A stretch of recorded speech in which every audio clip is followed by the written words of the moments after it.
Yo, okay.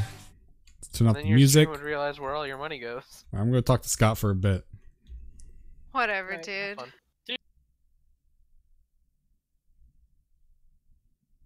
Hello? Yo, you hear me? Yo, what's up, man? How you doing? Yo, dude, how we doing? How we doing? All right, talk for a second. He's Right, what do you want to know? All right, well, I mean, I don't know much, man, but how about you give us some insight maybe onto the issues? Okay, so like for people who are talking about Battle for Azeroth, one of the do you mind if I go into detail? Is that cool? Yeah, go ahead, man. Like one of the big issues that like a lot of people run into when it comes to Battle for Azeroth at the moment is that in Battle for Azeroth there's this huge issue right now where Blizzard has essentially made the player base worse over the course of maybe like 6 or 8 years, and they've added a ton of band-aids to the content without actually finding a way to essentially go back to the original issue and fix it. So since a lot of MMO players are unfamiliar with like the terrain navigated by WoW veterans, a lot of people seem surprised by like the urgency in which players are dropping from WoW, and they keep asking the question, why is the game suddenly bad? However, suddenly, to be honest, is the wrong wording. It's been bad for quite a while. When you look at like Battle for Azeroth, think of it as peeling off layer after layer after layer of band-aids to find that each band-aid is getting worse and is like more rotten. But then when you get down to the actual skin, the skin is healed. The original problem is like no longer there. And it all started in Wrath of the Lich King, where towards the end of Wrath of the Lich King, Blizzard had like a fundamental design philosophy change where they decided that they were no longer going to focus on like player satisfaction, and they weren't going to focus on systems anymore. They were going to focus on using data to analyze whether players were having fun or not. And then that led to the implementation of Dungeon Finder and Raid Finder, which decentralized communities and then made it so if people actually wanted to do content in the game, they could easily access it in short periods of playtime, and they no needed to go through any form of social interaction or proving themselves to other players in order to actually get better at the game. And then if we skip a whole era of Wrath, if you skip an entire era of Wrath and then go into like Cataclysm and Mr. Pandaria, you see the introduction of a ton of systems which essentially screw over the game. Do you want me to keep talking, by the way, or do you want to ask questions before I go on a big ramble? No, you can keep talking. I think it's actually kind of funny because we're actually in the same wall. Just so I can't hear you right now as well. Just so you know. Oh, you can't hear me?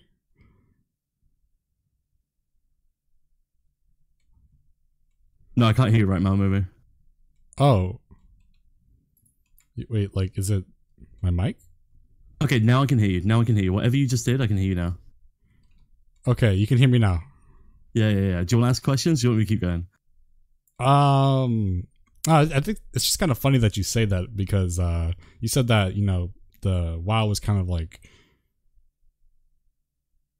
it was basically like the player skill was like decreasing because of the decisions.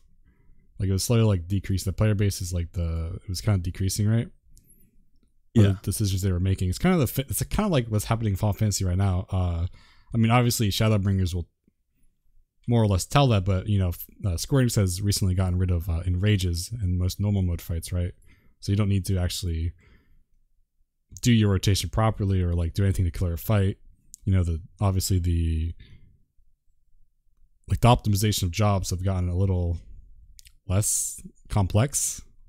Yeah, I'm kind of going down the same route a little bit. I mean, obviously we're not at that point, and Shadowbringers will tell us like, is Square Enix going to keep the job's difficulty the same like what it is now? Because I think right now is the perfect difficulty because it's not too hard for most players, it's not too easy, and you know, for like the hardcore players. Obviously Heavensward was way too complex for most players to actually handle. Like right now, looking at the like APM that you have in the game, looking at all of the different systems you have surrounding your classes, you're basically in like and sorry to compare it directly to WoW, but you're basically in like the Mr. Pandaria state of Final Fantasy right now. And Mr. Pandaria for us was like a really big turning point where everybody loved, for the most part, everybody loved the way classes were designed. They had a low skill floor and a very high skill ceiling. So you were able to really shine in your specific role, but also at the same time, it was very easy for somebody coming into the game to get used to it and go forward. And then we had some systems surrounding that for the actual stats themselves. There was Reforging, where you could take an item. Let's say you get an item in a raid, and it's not your best in slot. But what you could do is you could pick one stat on that item, you could split its value in half, and then move that half value to whatever stat you preferred. So you could say, oh, I don't really like direct hit. I'm going to split that in half, and I'm going to give half of that value towards crit, which I like more. And this meant that you could gear up your characters and sort of customize it a lot better. However, they removed this because they thought it was too complicated for the player. They started pruning classes, and they decided that it would be better to have a lower skill ceiling so that there was less of a differentiation between the player base, and it was harder to tell who was a better player and who was a worse player. And they thought that this would be a better way to get more players into raiding, but then they also countered themselves by increasing the amount of raid difficulties they were. So like you guys have normal and savage, right? I don't think you have anything outside of that for raids, or am I wrong? Apart from ultimate, I guess. Yeah, I wouldn't really consider. Sorry, I wouldn't really consider ultimate like a raid though. It's more like a fight than like an actual just raid. I would consider like a raid to be like, you know, like Omega or Alexander or something like that. Okay, so like if you have normal and savage then, and in World of Warcraft the way it works is like this: you have looking for raid, you have normal difficulty, you have heroic difficulty, and then you have mythic difficulty. And then what you have to consider is that you have this player base where the systems are being pruned out of the game. Players are going in short play sessions, so they're going through LFR, they're going through Dungeon Finder, they're queuing up for content, they're doing it, and they're getting out as fast as possible. And the difficulty of that content doesn't actually encourage players to get better at a class or learn how to optimize their class or anything like that. So when a player goes into normal and they clear it relatively easily, they're then saying to themselves, why should I go into heroic? Well, really all they're doing is they're going into heroic for a higher item level. And usually this would be the point in where you get better at your class, you learn how to deal with more mechanics, and then you go from heroic to mythic, and then you become like, you know, some of the best players on the server.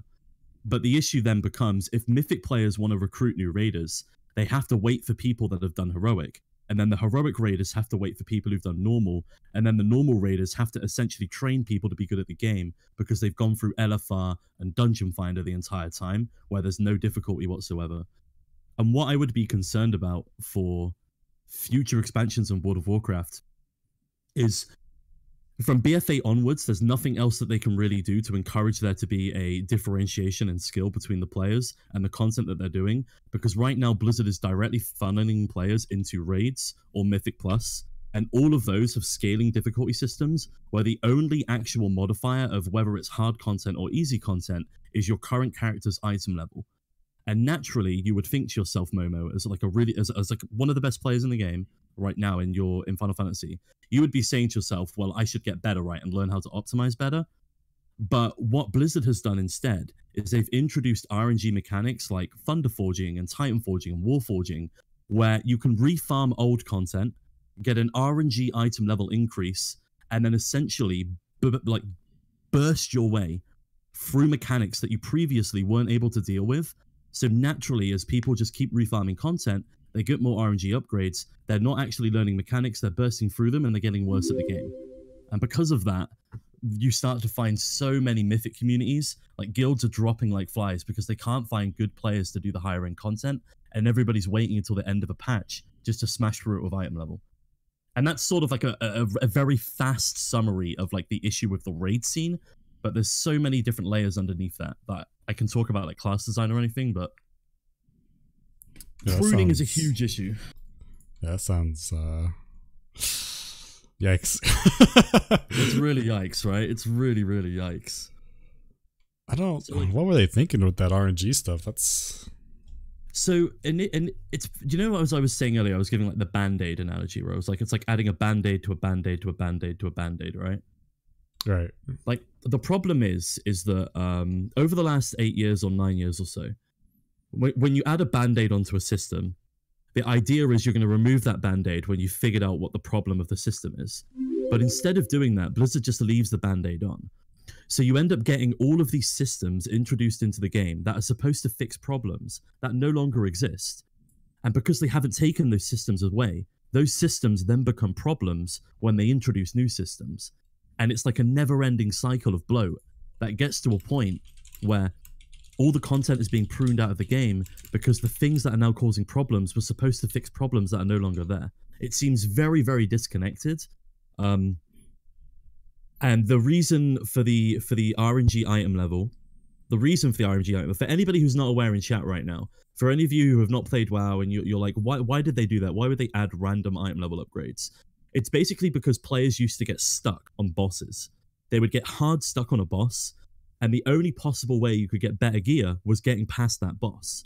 Now, Blizzard decided that it would be much better if you were able to refarm old content to get item level increases so that you could get past the boss and eventually see new content.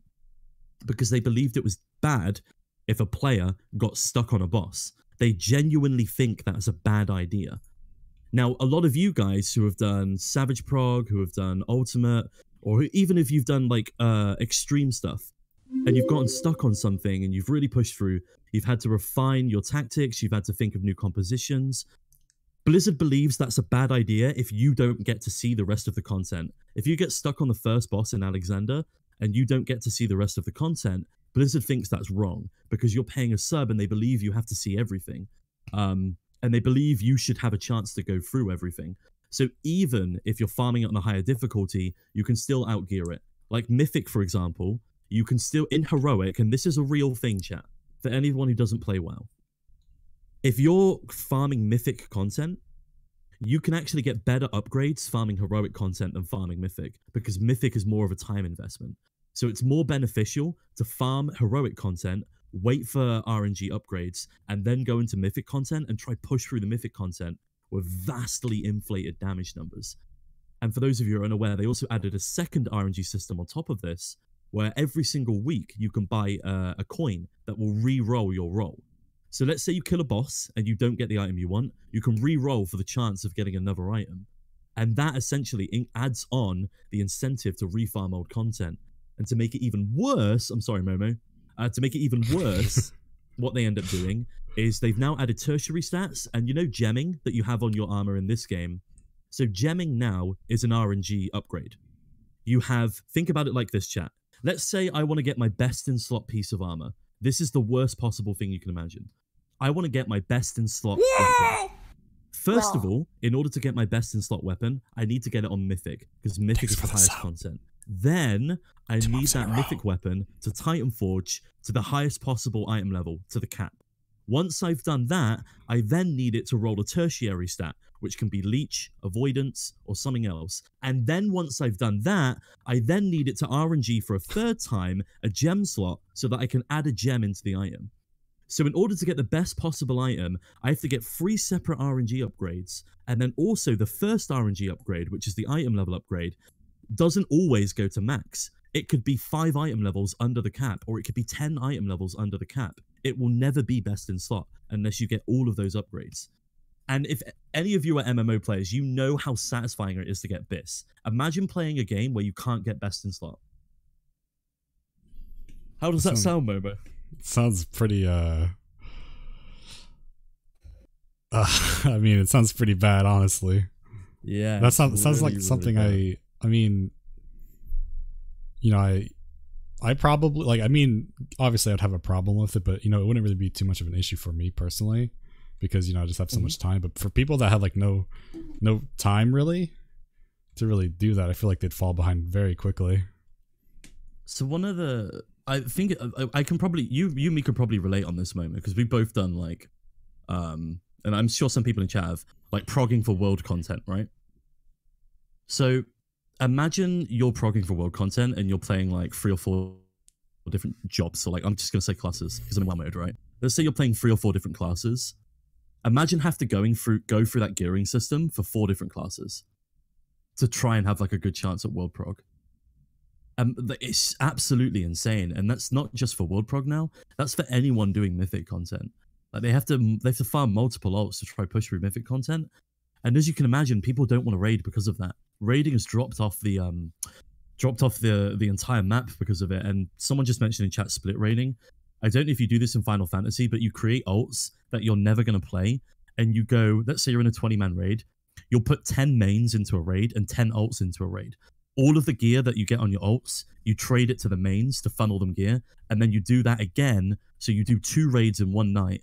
And you do another 10-man raid with another 20-man raid with 10 ults, 10 mains, and then funnel all the ult gear to the mains, so that when you do the main raid on prog day, you have 20 mains with best possible gear. But as you can imagine, the amount of time investment that you're putting into that is an absolute joke. And it discourages people from wanting to raid.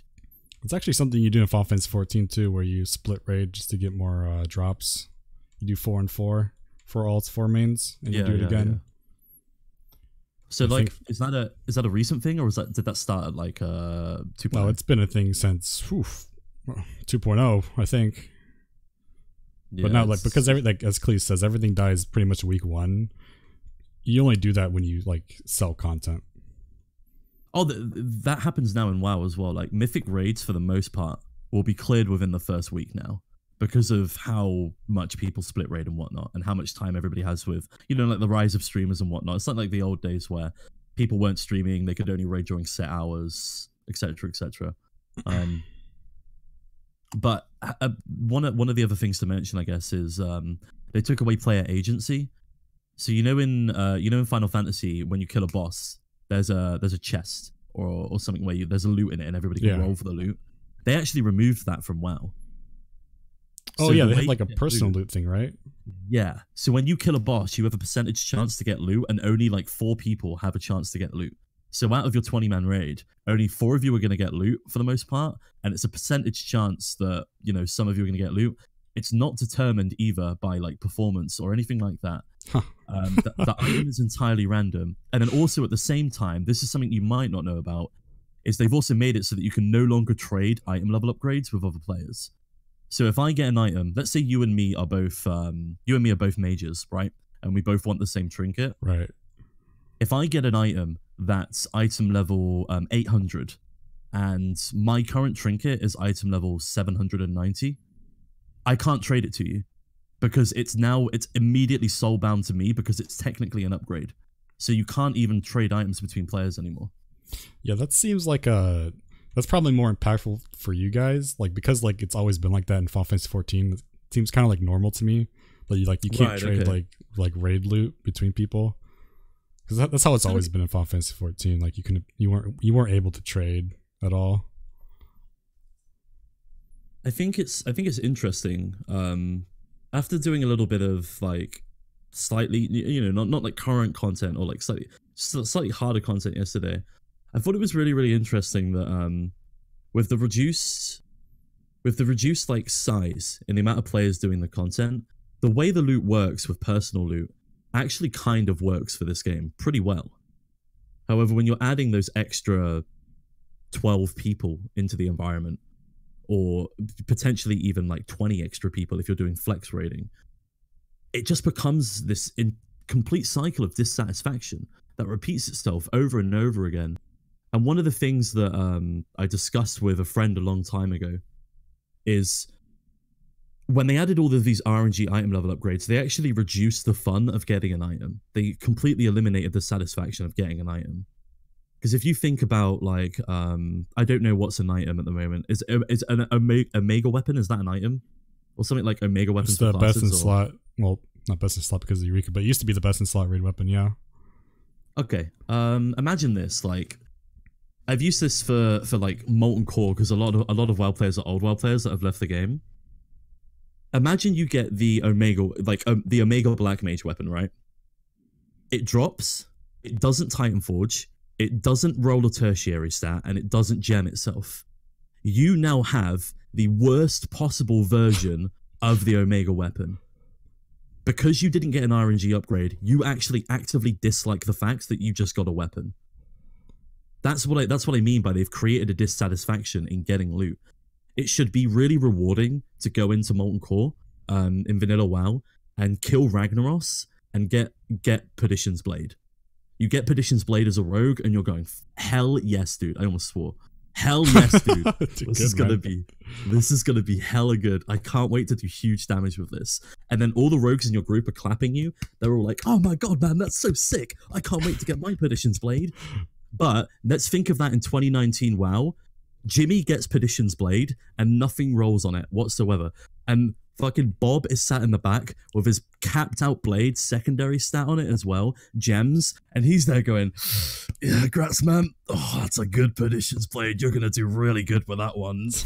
Don't inspect me. Don't look at mine. That sounds so. That's the situation it creates. That'd be pretty tilting, probably, I would assume. So I got my best in slot shield during BFA prog when we were doing Ordeer. I got my best in slot shield.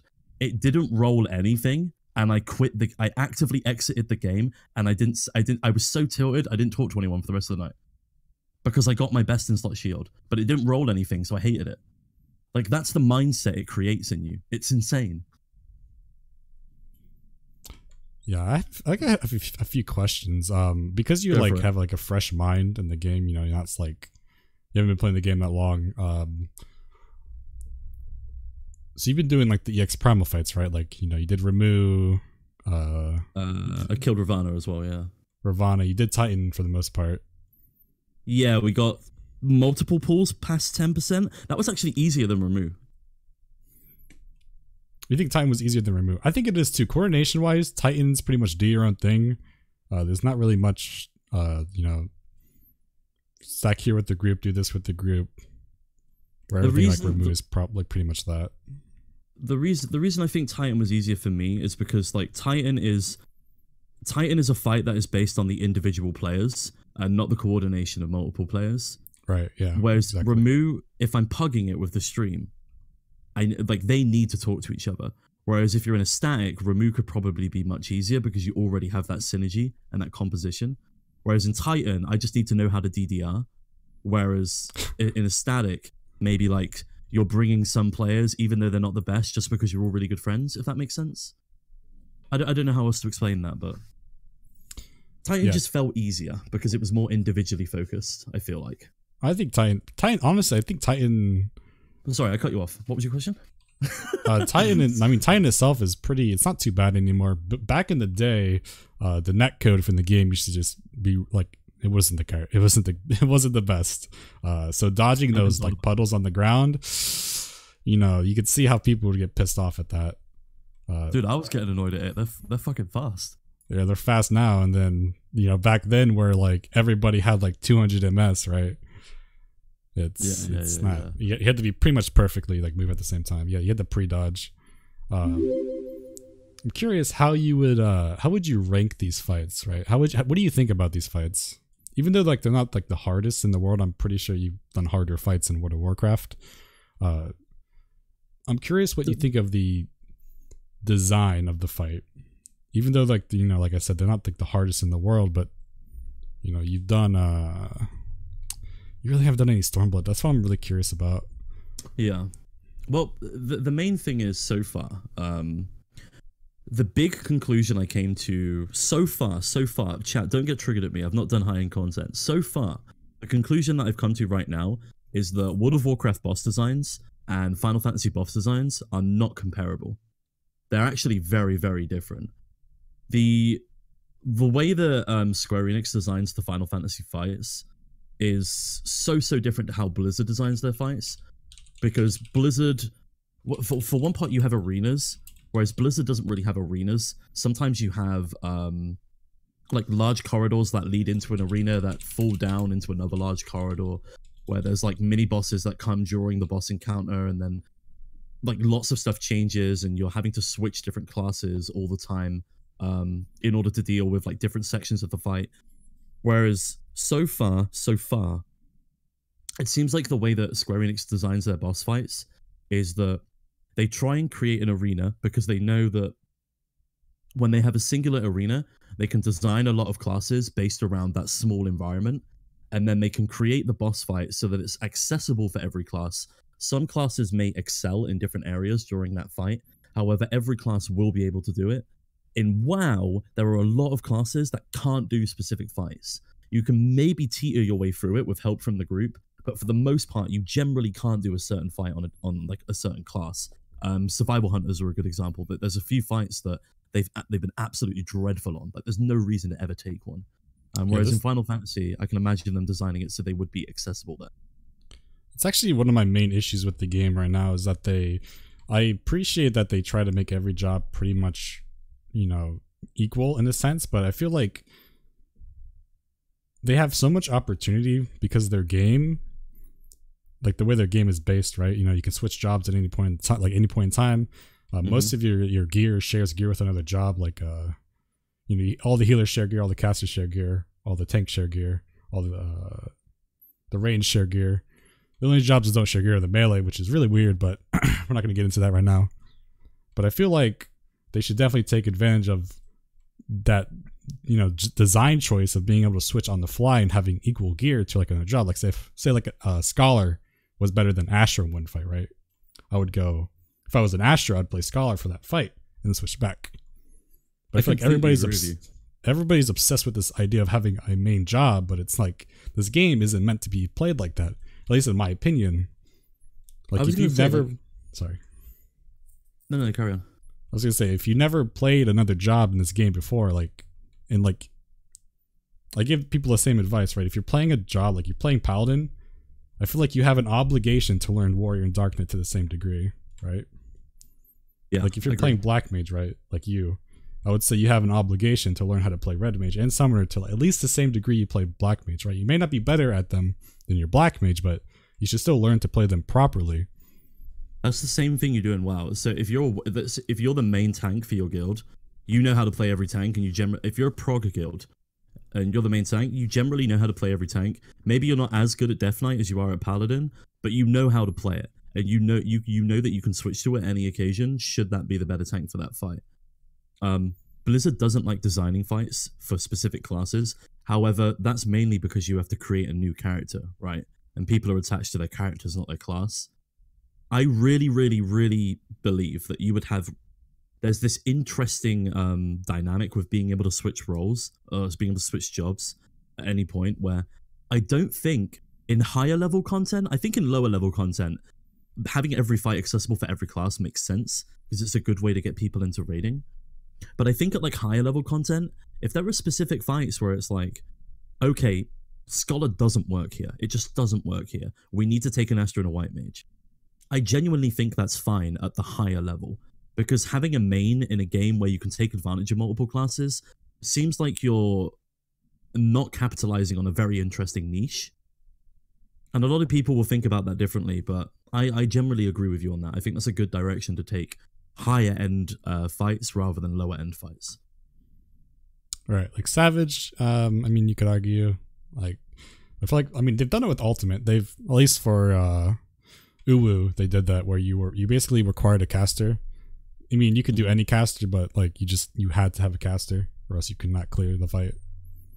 So that's like a step in the right direction in a sense, but again, they try to make fights, you know, that's why the healers are so imbalanced right now, is because they try to make fights designed around all three healers, and they end up making fights that either are lackluster on some roles or, you know, whatever. Like that's why Astra is so strong, because what Astra is Astra is a White Mage, right? It's a White Mage that brings cards. I mean it's just a, you know, design choice, but another thing I wanted to get into was fight design of Savage fights, right? I'm not sure. This might be hard to compare because you've never done any of the raids yet, right? Yeah. But you've done Mythic, right? Like you've done. Oh god, like, yeah. I before I quit the game, I've cleared all content in WoW. Right. It's hardest difficulty. And you've from what you've seen, right, of like an ultimate, like say UCOB, for example, how would you compare just from seeing it? There's nothing in WoW that's like UCOB. There isn't. The closest thing I could compare UCOB to is Lich King 25 Heroic. That's like the closest thing I can compare that to. And what I mean by that is, the reason I picked Lich King is because it's a circular arena, very similar to the way fight designs are done in Final Fantasy. It was considered one of the hardest pieces of content ever created until very recently.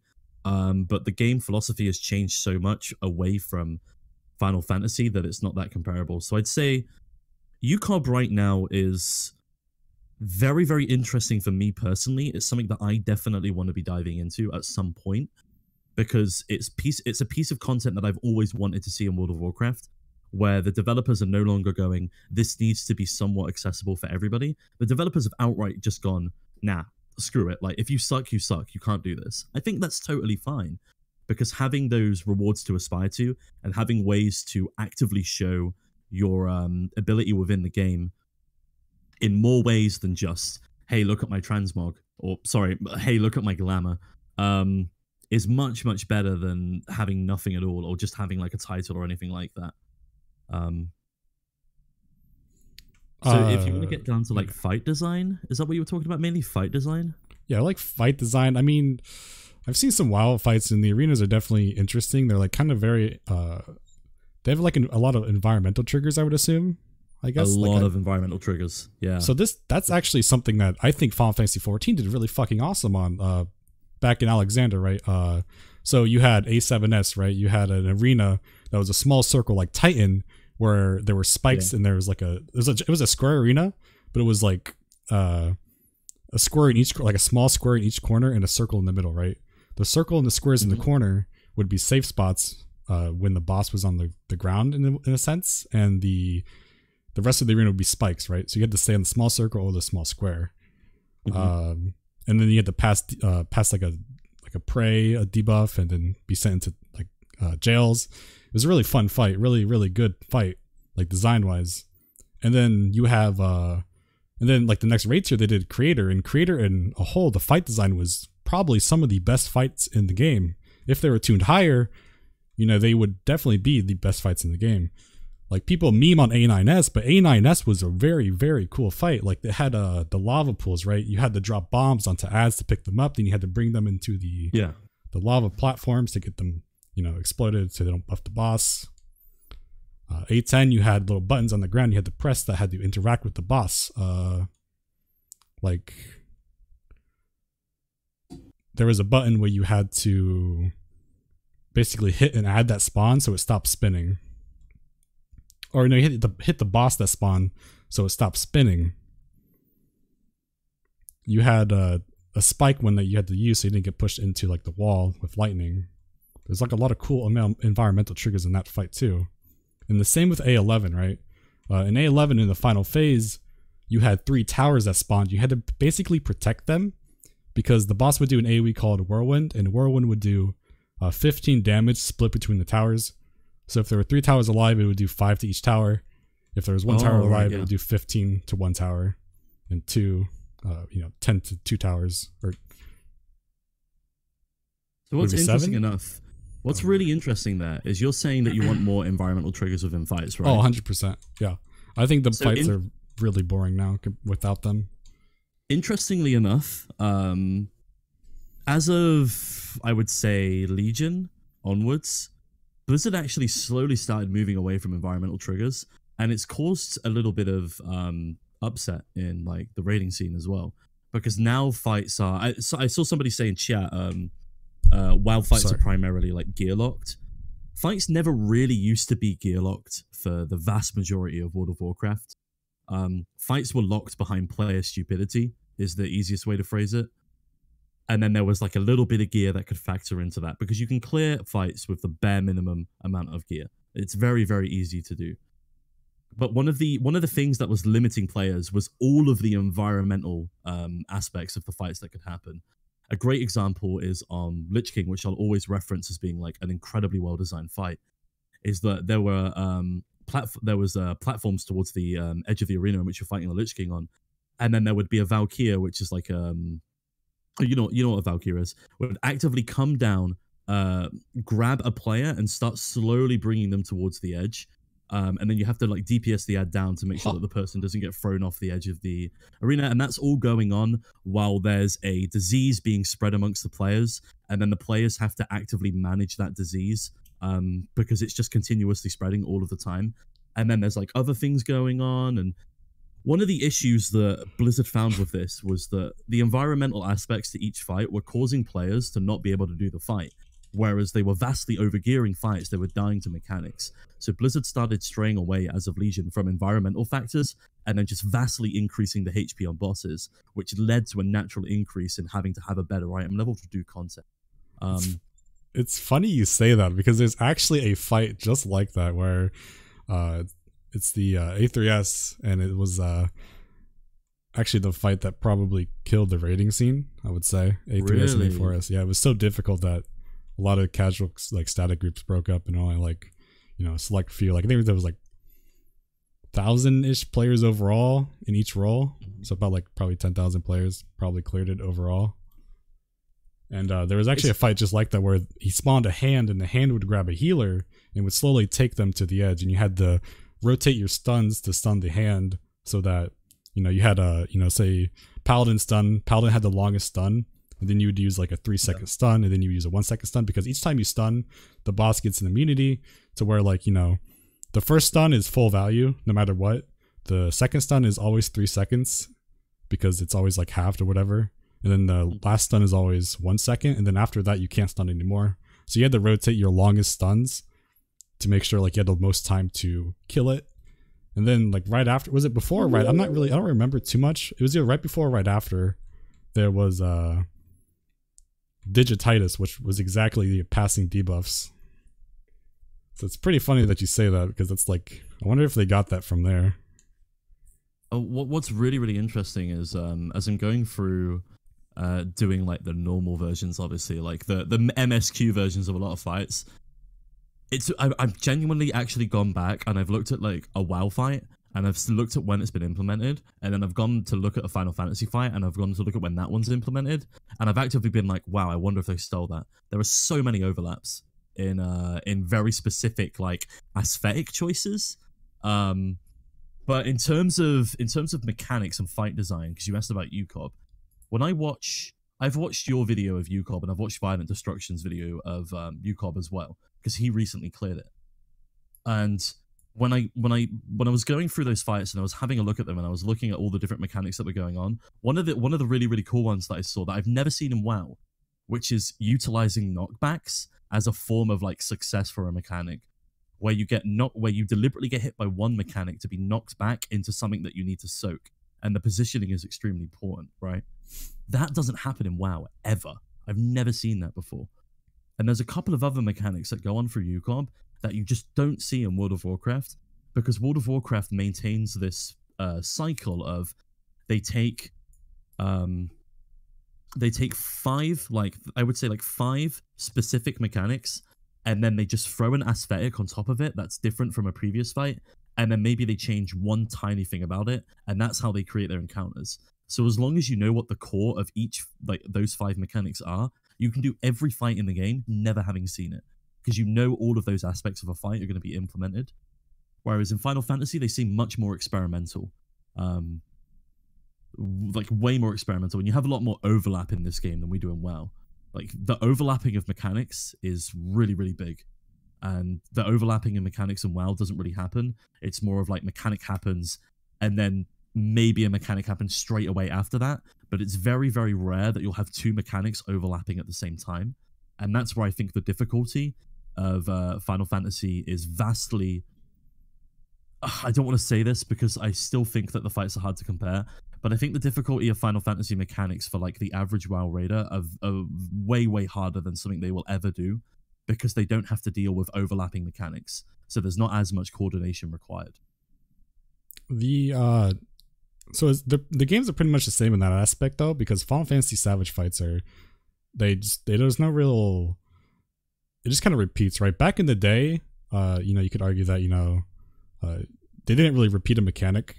You know, in AES, right? It's pretty much a new mechanic every, you know, every phase. Alexander, pretty much a new mechanic every phase, or just combined on top of it. But now Savage fights, you know, they just repeat after 50%, because I think Square Enix's response to that was because they didn't like people skipping mechanics. Yeah. Which really made no sense to me. So WoW's been pretty lenient on skipping mechanics for the most part.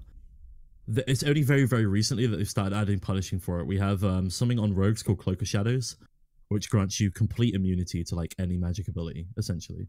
So there were a lot of mechanics that would happen. There was a lot of boss fights, for example, that would happen. The most famous example as of recent is there was a boss called the Avatar of Sargeras. And basically what happened in that fight was there was so much consistent damage and like RNG damage coming out onto players that you used to just take essentially 8 sub-rogues who would all use Cloak of Shadows in order to just completely ignore mechanics and just burst bosses down. And that's one of the main reasons that they stopped doing, they've started moving away slowly, or basically they pretty much stopped. They pretty much stopped doing stuff like one-shot mechanics now. They don't do one-shot mechanics anymore, and they just punish you heavily for immuning something. I think what's really in Final Fantasy 14, you know, like you use an invuln on a tank buster and you get a different effect or something. That'd be interesting. You don't get, is there literally no punishment for an invulnerability? Because that seems wild to me. You can take a tank buster, nothing happens. It'd be interesting if, like, you know, let's say you take a tank buster, right? And if you take it normally, it just does like a lot of damage, or, you know, adds a dot. But if you take it with an invuln, you know, adds another effect, like maybe like an Allegan Rot, which just explodes around you, or does like a big hit over time. I don't know. That'd be really interesting though, to see if they could do something like that. But right now, yeah, there's no punishment for invulning at all. The way they've solved invulning at the moment is there are no tank mechanics which are actively going to outright kill you in WoW anymore. Everything is like slow. As you mess up, you're slowly accumulating yourself into a worse position unless you can all speed up and recover, right? That's sort of like how tanking works in WoW. So you can invuln something. Let's say the Paladin puts Blessing and Protection on you, which is just flat and makes you immune to everything. It also gets rid of all your aggro, so immediately the boss is off you, and the secondary tank has to deal with that. That's like one small way of dealing with like that invulnerability, because sometimes if you need to invuln something because you're trying to catch up, it can go onto the tank. That tank might already have a debuff on them that they can't really deal with the next hit. So suddenly everybody's trying to freak out in order to scramble and deal with that mechanic. That's really interesting. Then there's the way they've dealt with stuff like Rogue Cloak of Shadows is they've just made it so some abilities, if you try Cloak of Shadows, it outright kills you now. You just can't invulnerability it anymore. So people are actually having to learn to deal with that mechanic. One of the things that they did do is there's a couple of bosses now where you can, if you're a paladin. So one of the things that happened recently in Ordia was there's a boss who does 3 different abilities on you. He does a healing reduction, then he does an armor reduction, then he does a 3rd healing reduction on you. If you use Divine Protection, which grants you full immunity, and then Taunt, you can have full immunity up while the boss is fixed on you. If you take those 3 abilities, you will still receive the broken armor, but you won't take any of the damage. So you still have to tank swap, essentially. So it's a way of like saving yourself from a sticky situation, but it doesn't outright ignore the mechanic. You still take the mechanic to the face, if that makes sense. Oh, I mean, it's the same with Offensive. Like the guy's saying in chat right now, like it's, you know, there's some abilities that even if you take, you know, invuln or you take 0 damage from, you're still going to get a debuff where you have to swap. That's true. It's not really a punishment though. You just have to do the mechanic. I guess, yeah. There's one other fight that they did very, very, not recently, but it was a while ago, where essentially what would happen if you would ever have if you had an immunity up when you were taking like the boss mechanic, you would essentially increase the amount of damage that you were taking during that fight.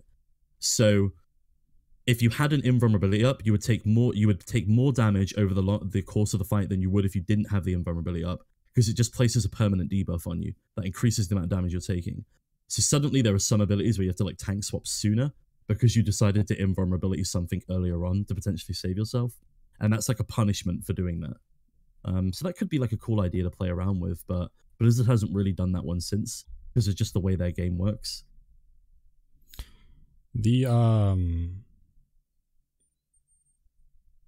So what would you say, like, how is the aggro in World of Warcraft? Because like the aggro in this game is like, it's, well, someone said in chat, like it's kind of clunky in a sense. They essentially removed aggro from WoW. So around Cataclysm-ish, which is about, testing my WoW knowledge now, maybe like 10 years ago or so, maybe 9 years ago, I can't exactly remember entirely. They essentially got rid of aggro, essentially, because the way it works now is tanks generate, I think it's at 300% now. It might be 300%. Oh no, it recently got nerfed. Tanks generate like 70% more aggro on all of their abilities than anybody else in the game. And tanks also do fairly good damage. So there's never a situation in World of Warcraft where your tank won't have aggro. A DPS will never pull aggro from a tank. If a DPS pulls aggro from a tank, the tank sucks. He's awful. And the way they do tank swapping is every single class just has a raw taunt that literally just trades the aggro and increases the amount of aggro that you deal by like 200%. So there's never a situation where you're ever going to have to deal with aggro. It's basically non-existent nowadays. And the AoE abilities in the game generate so much aggro that there's no worry about that as well. They've even added some AoE taunts to some classes. So aggro is just a non-factor. It doesn't exist in WoW. That's actually a mechanic they've gotten rid of. So I'm not sure how much you can really. I'm trying to think how to word this because I'm not sure. Do you guys have DPS checks and mechanical checks at the same time? Or is it just a straight mechanic check or straight DPS check? There's no boss in the game that has two. There's either a boss that is a DPS check boss in the raid, or there is a boss that is the mechanic check boss in the raid. A good example is when you're doing Helya in Halls of Valor. There's Helya is a mechanic check. There's so many mechanics going on. The DPS is not a requirement whatsoever. The only thing you need to do is basically survive the mechanics and kill the boss and do reasonable damage. Whereas the boss before that, Guam, is literally an extremely tight GPS check. The mechanics are basically just, can you look at colors and identify what color you are? That's all it is.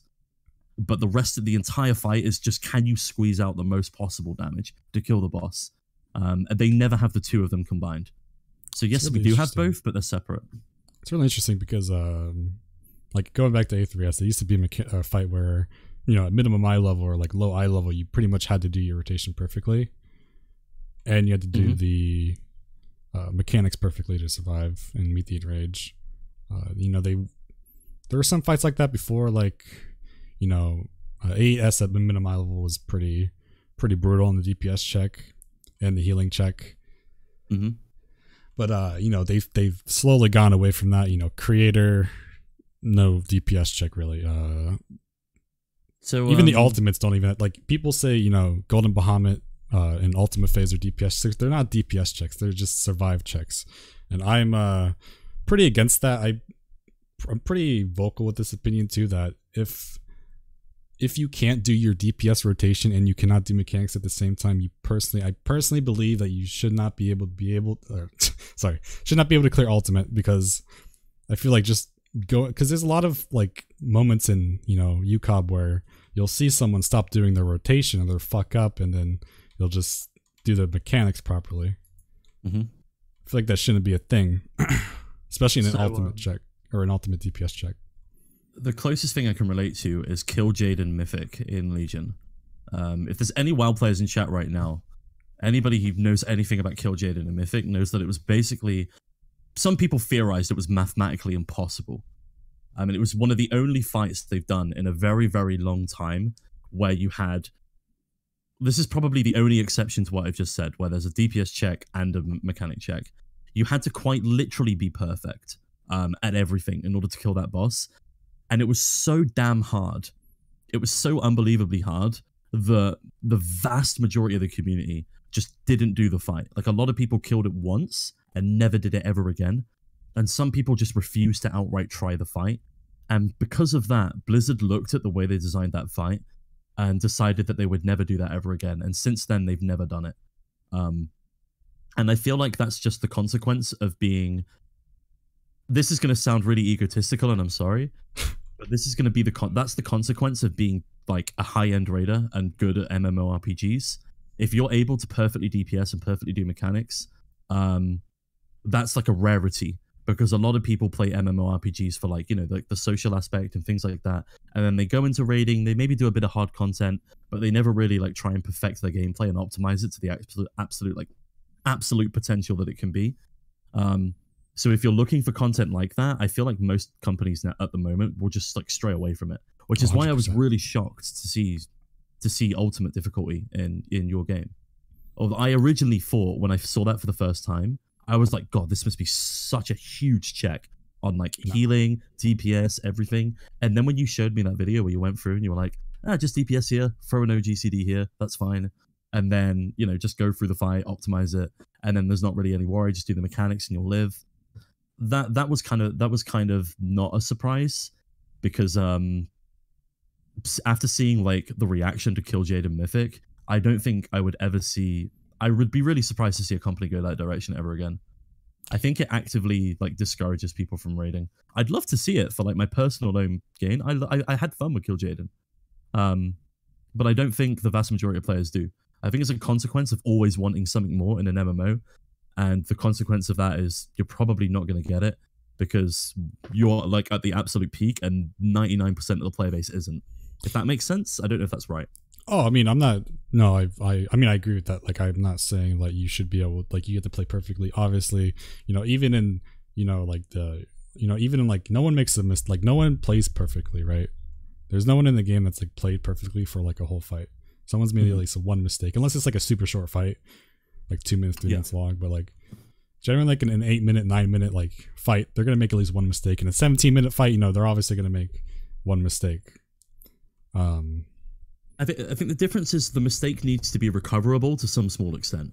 Oh, that's how I say, like, it doesn't matter if you make a mistake as a good player. Like, every good player makes a mistake. It's how they recover from that mistake. Let's say they fuck up, they, you know, a monk drops grease lightning, you know, they fuck up their tornado kick rotation. How are they going to recover? Like, they could still be like a top parse, you know. There's a lot of top parses out there that have mistakes in them, but they recover from those mistakes. They don't let the mistakes, like, they don't tilt off the mistakes. They don't like, oh fuck, like what do I do? Like I can't recover. This is over. Like they come up with a solution to recover from that mistake. And it's the same with Ultimate, right? Personally, I don't think that, like, I think the DPS checks in Ultimate are way too lenient. Like, you know, you can get through Titania with like a few deaths, right? That shouldn't be possible. Maybe one death. I could see one death. Maybe Twintania. I feel like if anything, like the first phase of the fight should be the DPS check, if anything.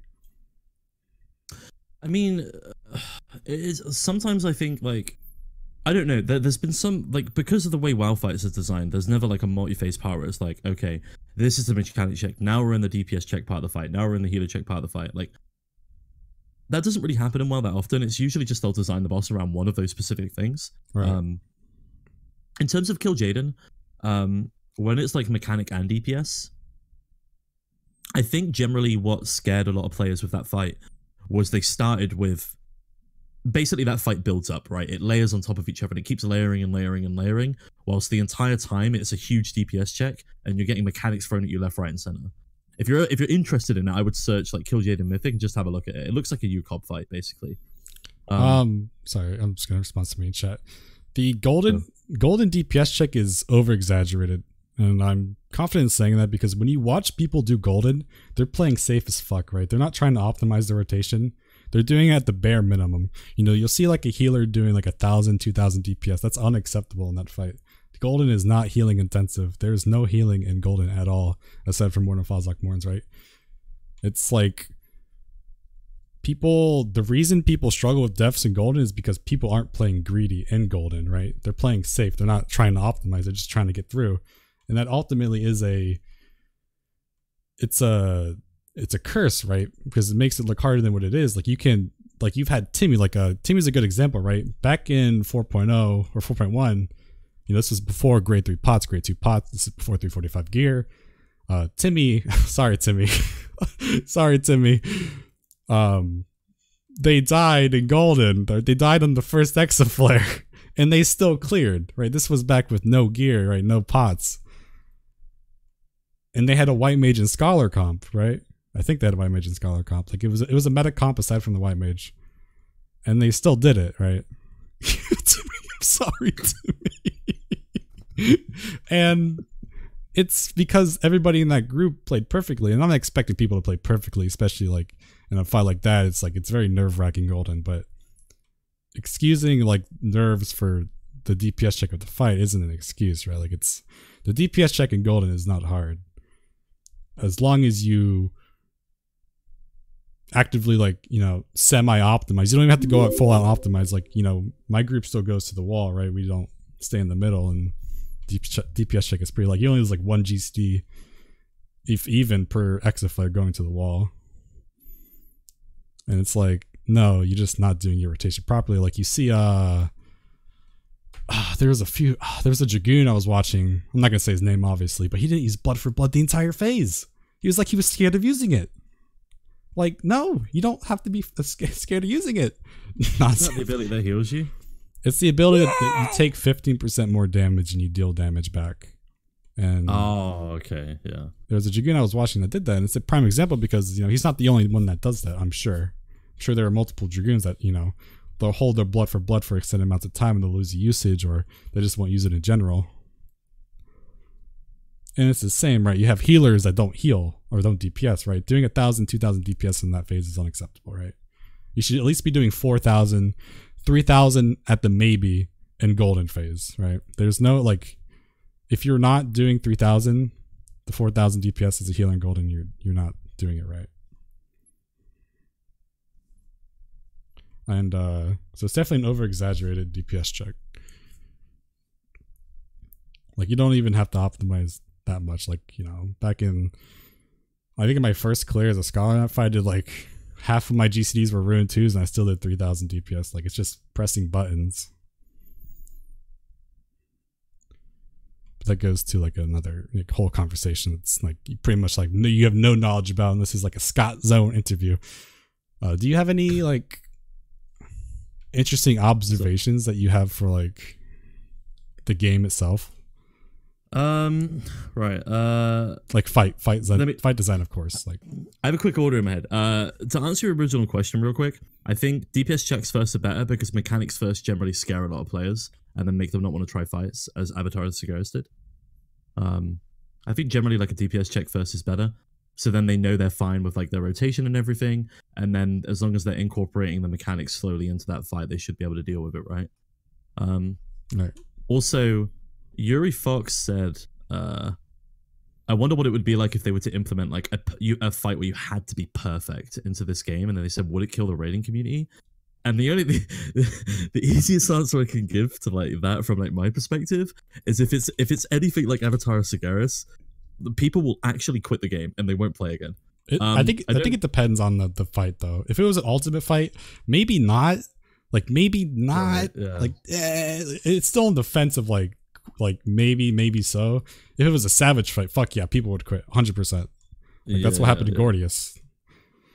Yeah, except it wasn't perfect. It's absolutely insane. Like perfect requirement fights generally kill off like raid environments. I feel like unless it's optional, like you said, unless it's optional, that's fine. Sorry, what was? I just wanted to answer those two. What was your original thing? So, is there any observations? I can't remember. Like any observations, like fight, like we probably talked about most of them, but like, is there anything like we haven't talked about that you think that Final Fantasy XIV does like really well compared to like a fight, like a World of Warcraft fight? Final Fantasy XIV is way better at visual design by an absolute mile. I agree too. Oh my Jesus, dude. That's another thing that's really cool. I'm not sure about World of Warcraft, but in Final Fantasy XIV, there's a lot of fights that use visual indicators or sound indicators as a mechanic. Yeah, that's actually something I wanted to talk about. A lot of people were getting have been like on the journey to like max level and going through fights.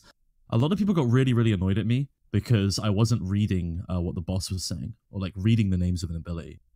And I don't know if people know, but WoW actually hasn't done that since like Burning Crusade, like 10, almost 11 years ago. They haven't been doing that.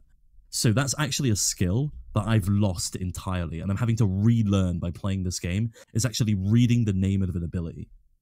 Like that's a really rare thing, because what we tended to do was eventually we discovered like deadly boss mods and big wigs and things like that, and then we replaced everything with like deadly boss mods add-on sound cues. Like if a ding comes, I would edit all my sound cues. I'd know that if this ding happens, it's this mechanic. I don't need to look at anything. And I know that I just need to move to this position. I don't need to look at what's going on with the boss. There's no sound indicator or anything like that. I just know that this has happened. I move here. That's it.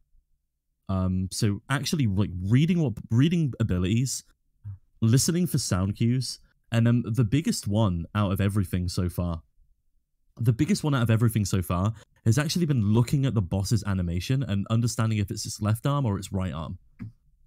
Jesus, that doesn't happen in WoW. That really doesn't happen in WoW.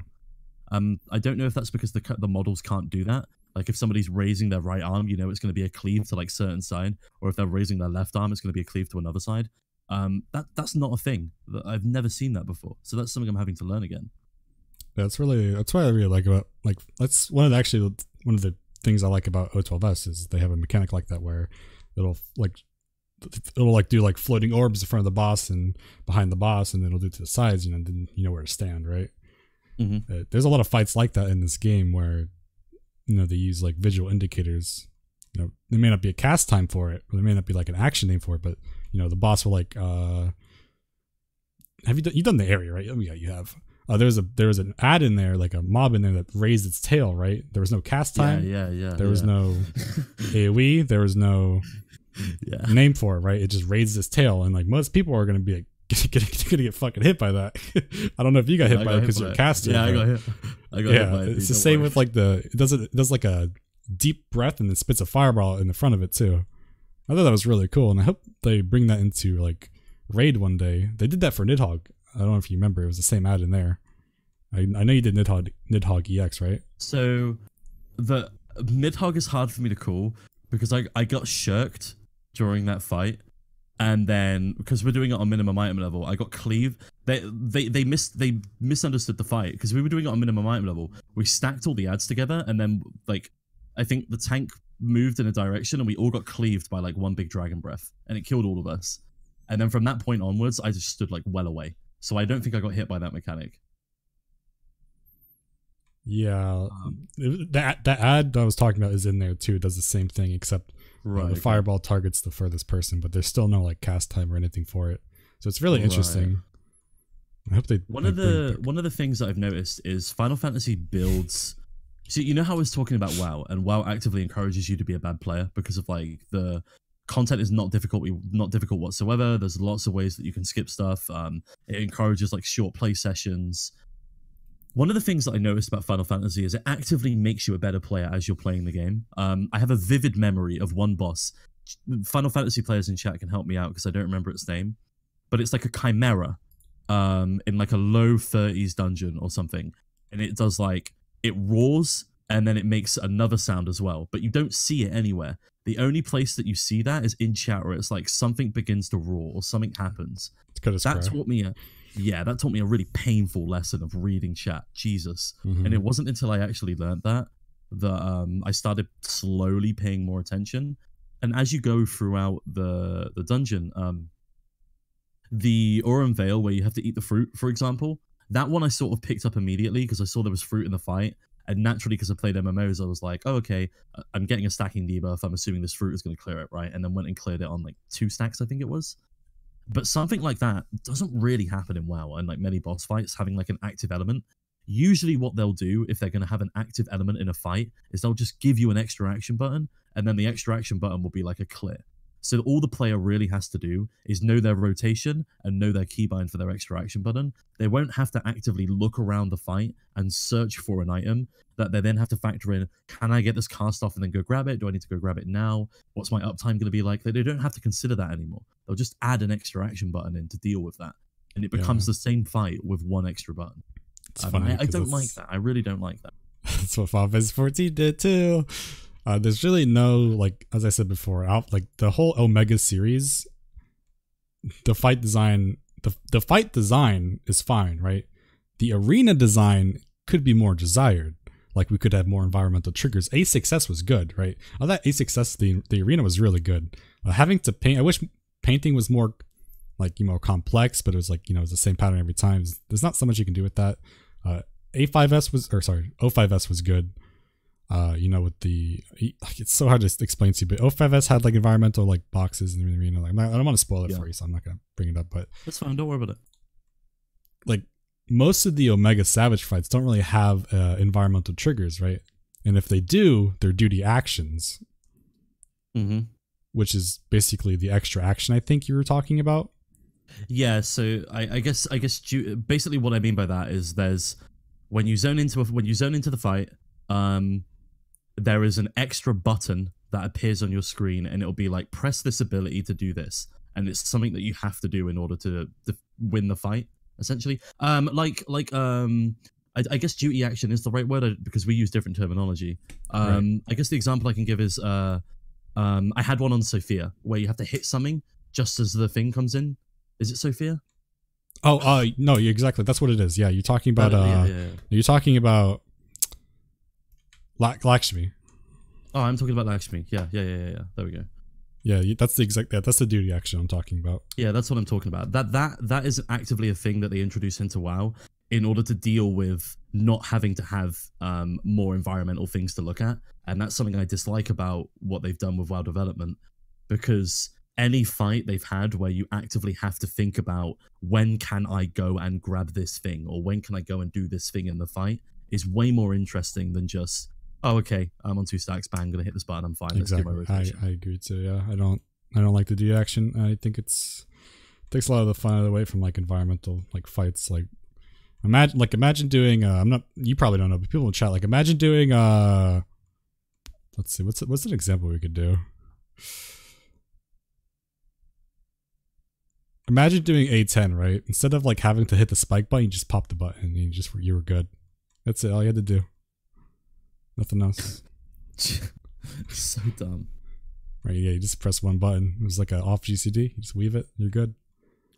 One of the things that's like not raiding related, I think Final Fantasy will actively win out on over WoW in the next year or so, as some of the here's one thing, right? You know, Classic WoW's coming. Everyone's excited for it. The problem with Classic WoW is I love the game and I've played it on private servers a lot. It's an incredibly inconvenient game and I absolutely adore it. However, the reason people like it is because it feels more like an adventure, more like a world, where you have class quests to get new abilities, you have trainers to go train spells, and that doesn't exist anymore. So like, a couple of examples I can give is like, rogues used to have to craft their own poisons that they would then apply to their weapons. The poisons would last like 30 minutes, and then they would continuously need to make sure they're farming reagents to craft poisons to put on their weapons. And that's like a fantastical element that really brings you into like the class fantasy of being an assassin or a rogue. Incredibly inconvenient, but very fun to actually do, and like very fun to maintain. And like hunters they never started with a pet, and then when they hit level 10, they would get a class quest where they had to go out and they had to go tame 3 different pets. And then eventually that would teach them how to fully tame a pet for themselves. And then they could go out and tame their own pet, and then they had to feed it. And then as you and your pet killed more stuff, you would level up, much like your chocobo system. That's actively completely removed from the game now. Like, pets just automatically level up with you. There's no management of them whatsoever. There's no talent tree built into them, nothing like that. And then every class in the game had like unique quests where they would go and they would say like every 10 levels you would go to a class quest to get some cool thing like a mount or a piece of armor or something that was like related to your class. And they took that out of the game as well. Like, it's completely gone. And one of the reasons that a lot of people are okay with these being gone, by the way, for people that are like, oh god, I hated that. Yeah, a lot of people really hated it. But one of the reasons like a lot of people liked Classic WoW, Vanilla WoW, was because those things sort of added like a little bit of extra fun, extra meat to the game, because the modern game doesn't really have that at the high end anymore. Whereas Vanilla WoW doesn't really have a good end game. It has a bad end game, but a really good leveling up experience. Final Fantasy basically has all of the fun parts and all of the really interesting, cool ideas that were experimented with in Vanilla WoW, but they've refined upon them, they've placed them into their game, and they've also made the game very convenient for you as well. And that's something that Classic WoW and Modern WoW are like complete dichotomies of, whereas Final Fantasy is like a perfect balance of that. And I think one of the reasons that you won't see... I'm sorry for everybody that loves this, by the way. I think I've discussed this with you before, Momo. One of the reasons that a lot of WoW players won't come over and play Final Fantasy is actually because of the character models. Oh, I have 100. I've said that so many times. I actually know quite a few people that have not played this game because the models look too cute or too weeb, in their words. My entire guild was going to come over and play the game. 4 of them stayed. All of them couldn't get past the character models. They wanted something that was like less cutesy, a little bit more wild, a little bit more like for example, did you I'm not trying to self-promote. Did you see me when I was like, oh no, you were there when I was freaking out about Hrothgar, right? And how much I love the look of them. I think they look amazing. I think they look really, really, really cool. Like bestial, really interesting. They got these cool animations. I showed that to a lot of my WoW friends. They're all really, really hyped about that, and now they want to come play the game because that's all they were looking for. They really like the idea of the game, but they didn't have anything that they felt that they could play, and that was like more interesting and not like cutesy. And now all of them really want to come and play the game because they're like, wow, I can play as this like really badass looking race and that's exactly what I was saying. Enjoy the fruits of Final Fantasy, and they're really, really excited about that. And I think I know a lot of Final Fantasy players will like hate me for saying this, but I genuinely think there needs to be less cutesy characters in the game, even though I know it's sort of like the environment that Square Enix is trying to like go for. I think it would really benefit them if they had more wild races, more like interesting character models. That's one of the things that I was originally put off with when coming to the game. I couldn't find anything that I like really, really liked because I'm a stereotypical boy. Like I watch anime in my spare time, but when I play my characters, I want to pretend that I'm like more than I actually am. So I want to be like a beefy me smork, me smash, because I'm not that strong in real life, right? So I want to be the big beefy orc guy. And when I see Hrothgar, I see that I'm like, oh, me Hrothgar, me dance for you. Like that sounds really sick. I can't wait. That's exactly what I said. Like when that was like I made a tweet like 20 minutes after the or 20 30 minutes after the the release of like the Ronzo, like the trailer, I guess. Yeah, the trailer. And people were like freaking out. They're like, what the fuck is this shit? It's just like this is really good for this is really good for like any community that wants to come over to Final Fantasy, because this gives them like an outlet to play on, because Hrothgar is finally like the first race we have that is like not cute or weeb. Like you could say like Rose are kind of like that, but not really. They're just giants. I need Rose to look less humanoid. Is like I see so many people make this joke. They're like, "Oh, Scott's a furry." I'm like, no, I just want Rose to look less humanoid, right? Like I want them to be different. Everything looks like you have small human, you have slightly skinny human, you have buff human, you have human with a tail, you have and then you have like big deformed human. Like that's how I see the character models right now. And then you have lizard guys who kind of look cool. They have like interesting animations, but that's sort of how I see those at the moment. I know that's not the case. I know a lot of people love their races and they're totally fine with it. But I would love to see more variation in those character models and those character designs. One of the things that shocked me, what doesn't shock me? You know, the initial outlet towards Hrothgar, I feel like it wasn't actually the fact that Hrothgar were implemented into the game. It was more people just generally showing their distaste for them being no male Viera, which I was also excited about. Yeah. And they were more frustrated with like the idea of gender locking, which I completely disagree with in like modern MMORPGs. Like it's not a Korean MMO. We don't need to gender lock stuff. It's 2019, right? Of course, yeah. However, at the same time, there's no reason to actively disparage and completely ignore the interesting design and the hard work that the artists have put into creating a very cool looking race purely because you're dissatisfied with the fact of gender locking and not having like the one that you were looking for. Like it sucks. I get it. It sucks. I wanted to play a male bunny boy. I was memeing about that the whole like week that was leading up to it. Oh, yeah, but at the same time, I saw the Hrothgar and I went, "Yo, that looks cool. That's actually way better than what I was looking for. That's really, really cool. I'm excited about that." And if you're not excited about that, that's fair. But I feel like it's sort of it's got a little sad to like take you know, like the gender locking issue and whatnot and place that on the design of the race rather than just look at the race and be frustrated at the rest of the things separately. I don't know if that makes sense or if I'm explaining that correctly. No, I agree. No, you make 100% sense. Like it's like pretty much what you said. Like I was gonna go back and backtrack a bit to what I saw in chat, because I'm pretty sure we talked about this before. Maybe I'm not sure. I might have said it on stream, but when you look at World of Warcraft, the races are like, you know, the alliance. I'm not sure about all the alliance races, but I know there's human. There's an elf type, right? So you have humans, you have the night elves, you have the dwarves and the gnomes, you have the worgen, which is like the bestial, you know, furry uwu race, and then you have the Draenei, which is sort of like the aliens that they're sort of what I think Rogadin would have benefit from. They're similar to humans, but they've got like goat's tails, they've got hooves, they've got tentacles coming off their face. They're very alienoid. And now you have like the alliance races, which is like you have dwarves, but they're on fire.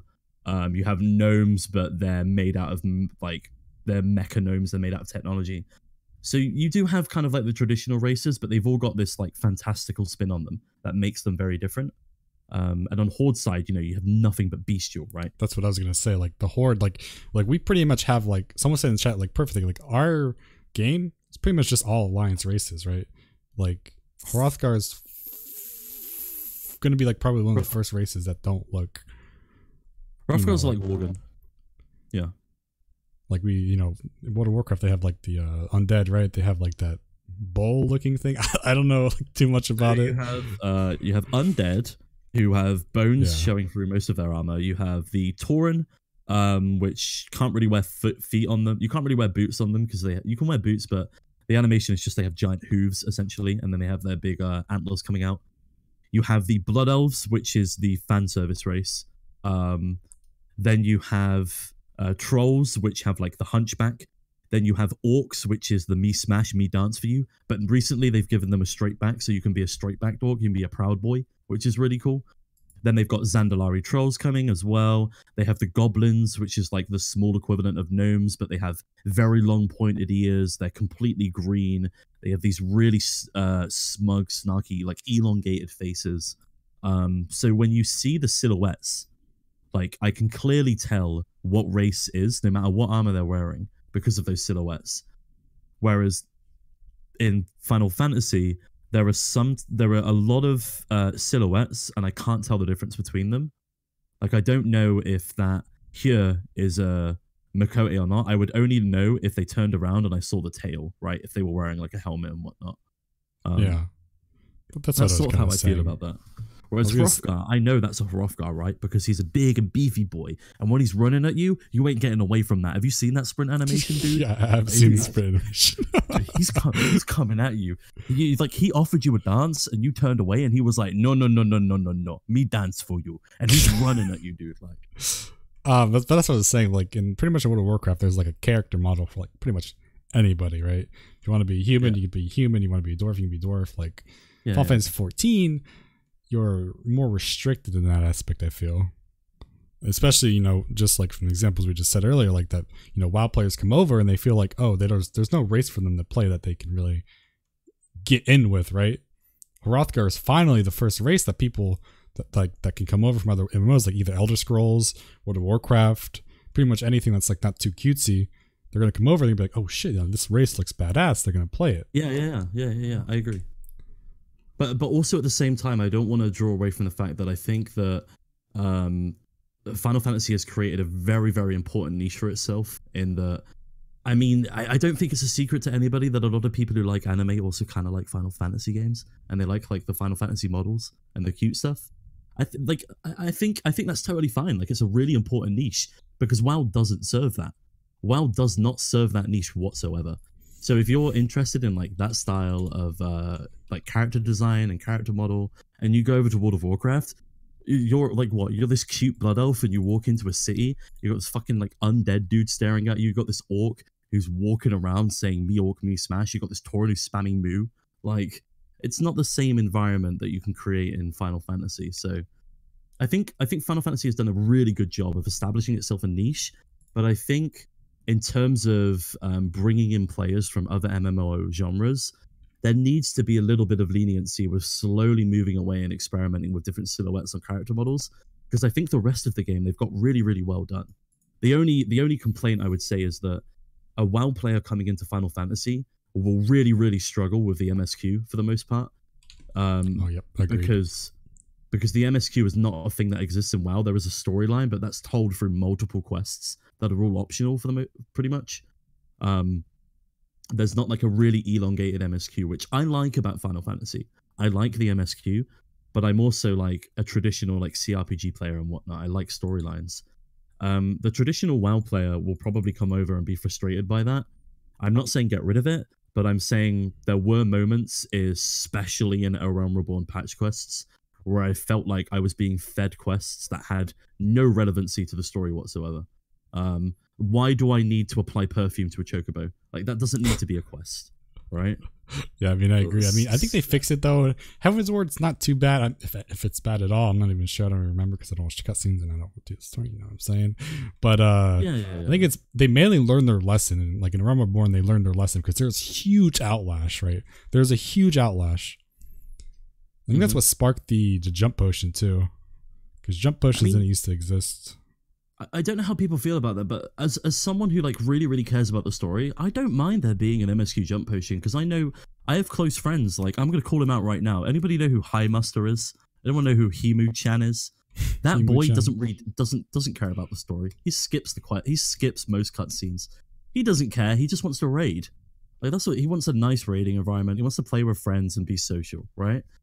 And that's totally fine. And if like the jump potion serves that purpose, if he wants to be able to skip cutscenes and go through that, that's absolutely fine because it's like his way of playing the game.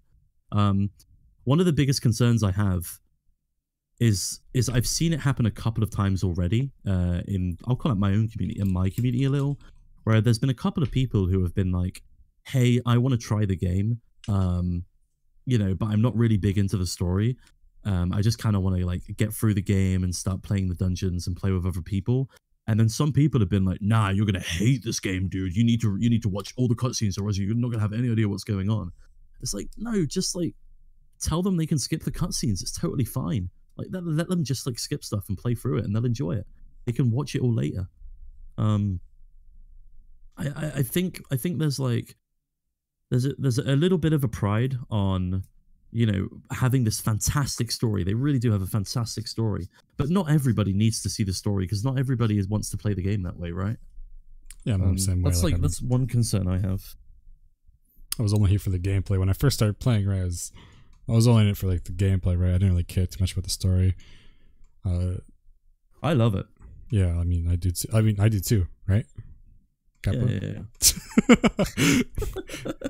There are some things that I'm interested in, like, and I'll like, you know, like the fiend just said, like sometimes I'll get interested in something, I'll ask her questions and I'll like look up lore stuff and like the Call of Bahamut. I was super into the Call of Bahamut series, like that probably one of the best like side stories in the game, if it could even be called a side story because it's like ties into the main story.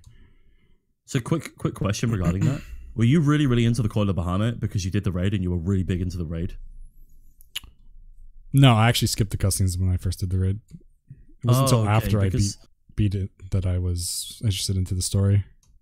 That's sort of what I was alluding to, because there's actually quite a lot of raids in World of Warcraft where people have gone through the raid, they've gone, wow, that was a really cool raid, and they haven't gotten enough of it, so they go back and they start learning the story. Yeah, I've always said that like the most important thing for any MMORPG is making sure that the vessel that you use to experience the story is good in its own right. So one of the reasons BFA is failing is because the classes suck. They're all awful. They're the worst designed classes I've ever seen in MMO. And because the classes suck, even though the story in BFA isn't awful and the raids are actually pretty good, no one cares about half of it because the classes suck. So no one's paying any interest. Whereas if the raid is really good and the classes are really good, then people start caring about the story. They don't mind sitting through a couple of cutscenes to see what's going on. They might even go end up reading a book or two. Like, I agree with you in that aspect. I really do. I'm sorry I cut you off there. Sorry. No, you're good. There's two more subjects I want to get on before it becomes too late, since we've only been at this for almost an hour and a half. Holy shit. Sure, dude. The first thing I want to talk about is class design, like you were just saying, just to kind of tie into it. You've only really played Black Mage. I know you've been playing Ninja. You've been leveling it. I know you jump potion Monk, so you kind of been playing that. I mean, I'm sure you haven't like really done the rotation, but like you've seen like the skills and whatnot. I've gone through and looked at every single skill and like played around with it all. Yeah. Okay, what jobs like do you have like kind of like knowledge on? Like, do you know what they do? Okay. Red Mage, I've got every skill on now. Any job that I have a crystal for, I've done Path of the Damned up to 70. Okay. So Machinist I've done to 70, Bard I've done to 70, and used all the skills. Red Mage I've done to 70, Black Mage I've done to 70, and Astrologian, sorry, I've done to 70. So those classes. Well, yeah, so basically when I'm not streaming, because I try and save content for that, right? What I do is I just go and sit in Path of the Damned, and I try and figure out the classes so that I can understand the game. So if I have a soul crystal for them, yeah, I'll just run it until I have all the skills, and then I'll play around with all the skills to try and understand them, so that if there's one in my group, I sort of have a good idea of what they're doing, or a better idea of what they're doing. Right. Okay, I see now. So how would you compare those jobs, when we've seen 2 World of Warcraft jobs? I know we've had this discussion already in private, but for the benefit of the stream. Yeah. How I would describe Final Fantasy classes that I've seen so far, the most. So the way I would describe Final Fantasy classes right now is that they're sort of in like the old Mr. Pandaria style gameplay, which for you, some people in chat it might mean something. They all have a very, very, very good rotation. Some, like even Machinist, like this is probably the best way to describe it for those who haven't played WoW. Machinist is better designed than every single current BFA class. And some people hate the way Machinist plays, right? Currently, that is way smoother and way more interesting than most BFA classes. Not because BFA classes are bad or clunky, it's because BFA classes are very simple. There's no depth to them. None of them are interesting whatsoever. A good example is Frostmage. Let me give you a quick rundown of Frostmage, Momo, and tell me if you can do this class. I need you to spam Frostbolt. And then, when you spam Frostbolt, I need you to wait for an RNG chance of proccing Ice Lance. Then you need to hit that ability, and we're going to keep doing that unless we're talented into Ebenbolt, which we're going to fire off every couple of seconds, and then fire off an Ice Lance after that for procs. The reality is, if you're not spec'd into anything else, and you're just doing like the standard rotation, that's mainly what you're going to be doing for the entire fight, apart from like blinking every now and then to get out of an ability. Or Hunter is even worse. Spam ability 1 in order to get rid of your focus. When it procs, spam ability 2. When it procs, spam ability 3, and there's nothing else to do apart from push your damage increase on cooldown. That's 4 buttons to do pretty much an optimal rotation. Obviously there's caveats in there with like picking different talents and whatnot, but for at the core design of a class, that's pretty much what WoW classes now boil down to in BFA. And when I look at Machinist is way better designed than most classes in BFA. And that's probably the best way I can describe it. Ninja is fantastic. Whoever designed Ninja, I want a high five. It has a low skill floor. It's fairly easy to understand, but it has an interesting system in the Mudra system that comes attached to the ninja is really, really enjoyable. The only ability I don't like, I can't remember its name, but it's the one that feels like the complete dichotomy of what a ninja should be, and it's where you throw it down on the floor, and then you can just spam out Mudras. I don't know what it's called, but basically you put it down on the floor, and you can spam out Mudras, and it's the reason I don't like that is because it feels like ley lines, which on a black mage makes sense, but on a ninja doesn't really make sense whatsoever. I actually disagree there. Yeah, I actually disagree there. I actually think TCJ is a really well designed skill. It's really weird. It can be a blessing and a curse. I think TCJ can be good because you have to it's a skill you have to optimize. TCJ also fixes one of the biggest things that 3.0 Ninja really sucked at, and that was trick attack. People played 3.0 Ninja. Trick attack was god fucking awful to use because you actually had to hold your Mudra every minute just to get it off, which means you're pretty much losing a Mudra every time you wanted to use trick attack on CD. Otherwise, you'd be using trick attack at 126 or something. I was looking back at my logs, and if you're doing greedy trick, it was at 126. Now it's at 112, 113. That's or 116, 115. That's greedy trick now. But back in the day, you had to hold your Mudra purposely just to get trick attack off, and it was pretty bad. So what's interesting there is you have the context of previous Ninja, and I don't. So coming into it as a newer player, that ability to me from the bare minimum knowledge that I have of classes feels like the antithesis. However, what you're saying is it actually fixes like a core problem, which is really interesting, because you have this nice, interesting element of, okay, some people who know the context of Ninja previously will see this ability and know that it sort of fits in well. Whereas for me as a new player, I'm looking at this ability and I'm seeing it for the first time and going, God, I hate this. Like, I hate having to deal with this. Yeah, I mean, even some 3.0 ninjas disagree, but I think TCJ adds another. Honestly, if TCJ didn't exist, Ninja would be a BFA class, probably. Like it would be a Honestly, BFA class. Yeah, I can see that, because when I play Ninja, I don't know how your community feels about Ninja. I think it's really simple. I don't think it's that complicated at all. The Mudra system is really, really easy to understand. Obviously the timings are probably complicated, and like making sure that you're optimizing like your trick attack and stuff like that. I can assume that's really, really hard. At a beginner's level though, for a beginner, it seems really simple and like easy to get into. Which is what I want to compliment with, this game, is that all of the classes, because a lot of people are looking at this at an optimized level. Look at it from a beginner's perspective. All of the classes are really fun and to like feel like you're doing well at a simple level, which is good for somebody coming into the game. And then you start realizing as you get better at the game that you're actually god awful, and there's all of these other things that you can optimize. Whereas in BFA, you don't have that happen. You go in, you feel like you're doing really well, and that's because you're doing really well. Like, there's nothing to optimize that. The rotations are simple as hell. So even though, like, a couple of people are going to be like, well, you can do this better, you can do this better, you probably don't know about this, you can do this too. That not existing in World of Warcraft is a huge downfall of its class design, and that's why the class design of Final Fantasy is really good. The fact that I can say one ability sucks and you can say it's good means that there's a skill ceiling, a very high one, which is very important. And I think that's probably overlooked. I don't know if like people take that for granted, but having a skill ceiling, having a high skill ceiling and a low skill floor is pretty rare in WoW. It's either you have a low skill ceiling and a low skill floor, or the ceiling is so high and the floor to get into the class is really high as well, so no one plays it. That's sort of how I see the classes at the moment. You said you played Red Mage, right? Because this is a good. I think this is a good example of Red Mage, right?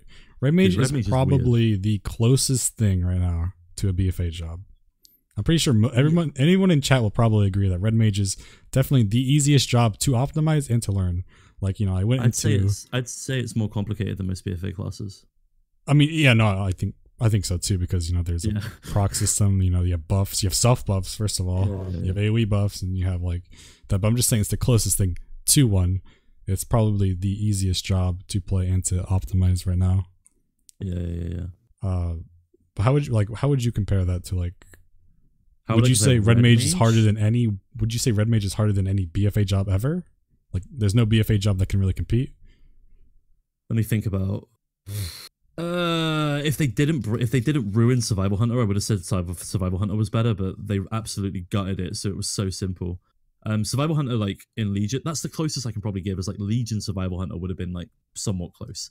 Because even in Legion, they gutted the classes a bit. Legion Survival was basically having like 3 different uptimes plus lots of dots. So you were juggling a ton of uptimes and you were juggling a ton of dots at the same time. And it became a game of like tracking 5 different things at once. And that was like somewhat complex and really enjoyable.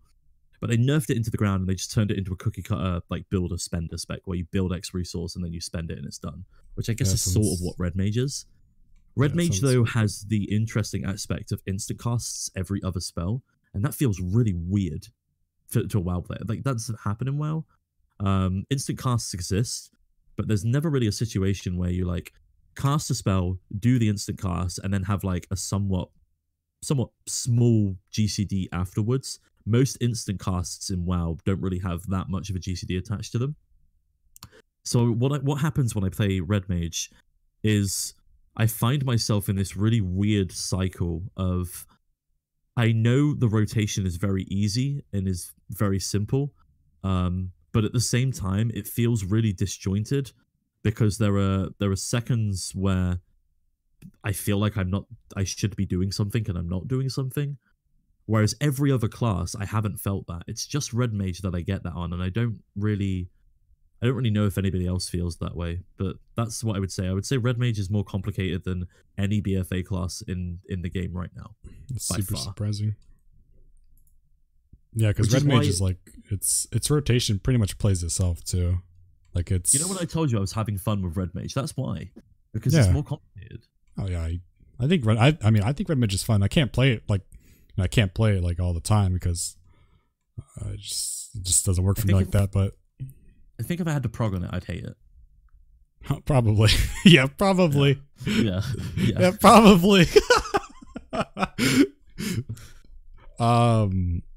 Anything else? I'm trying to think. I had something. Oh, Flixie said something. Talk about there's a Shadow Priest mechanic during Legion. Wait, I haven't seen his message, but I'm going to assume he's talking about Surrender to Madness. Yeah, he is. Is that what he's just... Yeah, okay, yeah.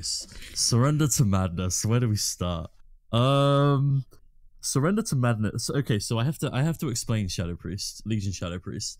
Legion Shadow Priest has a resource called Insanity, which every spell you cast builds a certain amount of Insanity. When you reach 100 Insanity, you can cast a spell which will put you into Void form, and then your Insanity will decrease from 100 to 0 every X amount of seconds for a specific amount. The longer you're in Void form, the faster it decreases, but the faster your haste is, which means that you can get more spells out and you can increase the amount that you're increasing your Insanity. So it basically becomes a game of how long can I stay in Void form. And the longer you're in Void form, the faster you have to play, because the faster you have to hit your own GCD abilities. And that means if you mess up even one ability, you're gone and you're out of Void form. The interesting part about Surrender to Madness is that Surrender to Madness increased the amount of Insanity generation you had by, I can't remember the actual amount, so I'm just going to say 200%. It basically really increased the Insanity, and it lasted 3 minutes. So for 3 minutes, if you were good enough, and you were able to hit every single rotational button perfectly as fast as possible, you could stay in Surrender to Madness and do absolutely absurd amounts of DPS. Now, the problem with Surrender to Madness is that if you ever drop to 15 Insanity, your character instantly dies. So imagine certain problem. fights... That sounds fucking awesome to me. That sounds fucking punishing. Dude, Muster, if you ever want to know about it, ask High Muster. He was our Shadow Priest on our prog.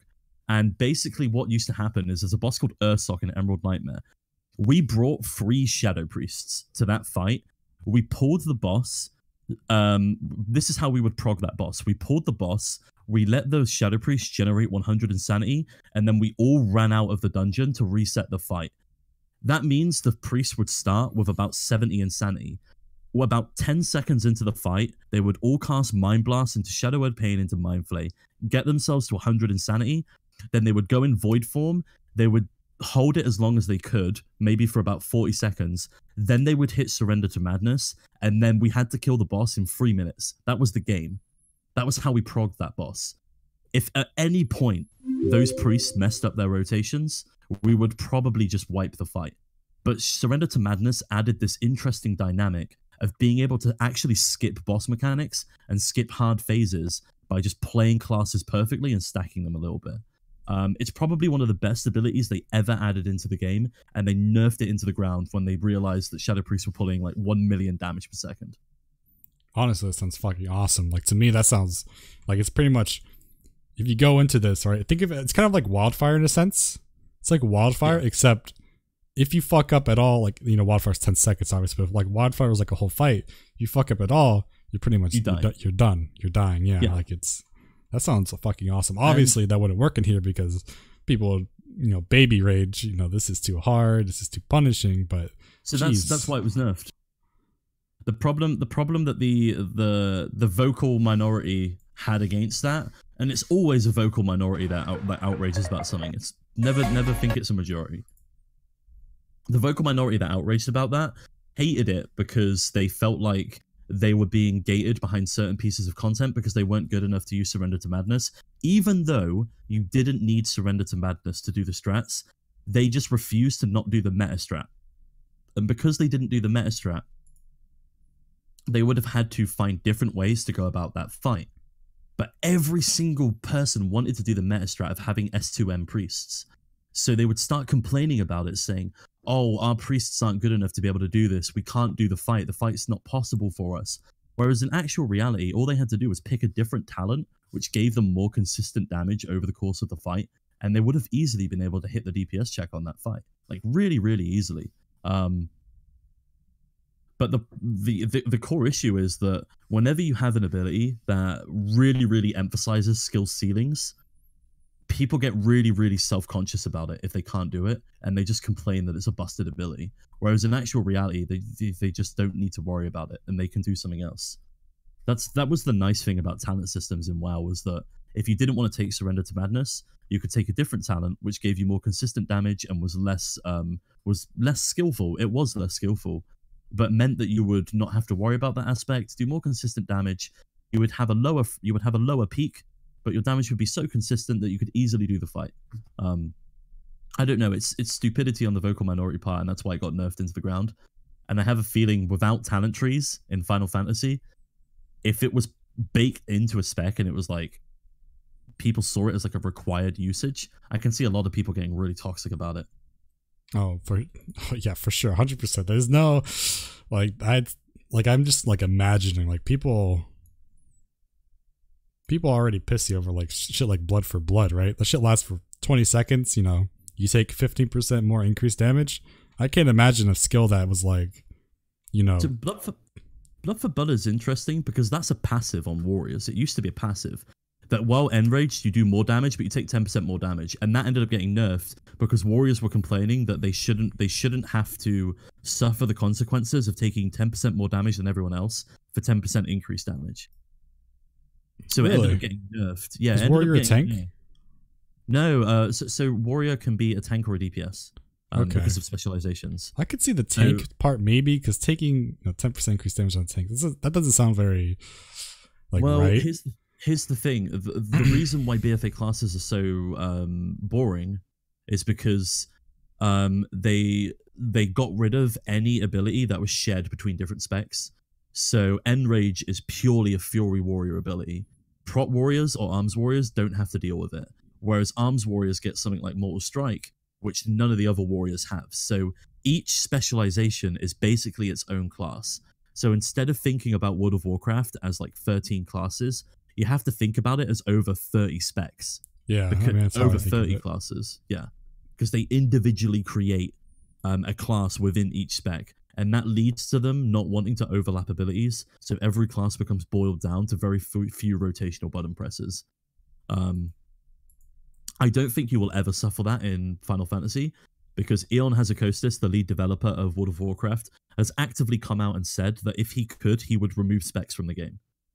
He thinks having free specs is a bad idea. He likes the idea of just creating a class and having a class be the class and like do its role.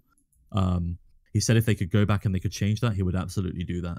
And I think that's one of the reasons that even though you guys are worried about your game going to a more simplistic level, I don't think it will ever hit the point of BFA because you only have one class to follow on. You don't have to worry about different specializations. I don't think you'll ever hit BFA point. All right. Before we go on to the next subject, next thing I want to talk about real quick, class balance in Final Fantasy XIV versus WoW. Obviously, you haven't been here. You haven't been here. You've only been here for like what, 2 months ish? About 2 months? Yeah. 3 months maybe? Yeah. I mean, I analyze logs a little sometimes. I have a look. I'm talking about like balance though. I'm talking like actual like balancing of the jobs. Oh, okay. I don't know how fast does a job get balanced in World of Warcraft? That's still not balanced, dude. Okay, let's say like there's something seriously fucked up with the job, right? Something seriously wrong. Like, you look at it. Prot Warriors. Okay. So BFA Alpha begins. Prot Warriors lose their main mitigation skill. BFA Beta rolls around. Prot Warriors still don't have a mitigation skill. BFA is 1 week from release. Suddenly, the skill that they removed in Alpha is back, and there's no changes to it. The game launches, and it's an awful ability still, just as it was in Legion. The game goes into patch 8.1, 3 months down the line. They finally decide to tweak the ability a little, and now now Warriors are really, really strong because they didn't compensate for anything else. And now another thing is, the game is in beta. Shamans are in such a bad state that nobody wants to play Shaman.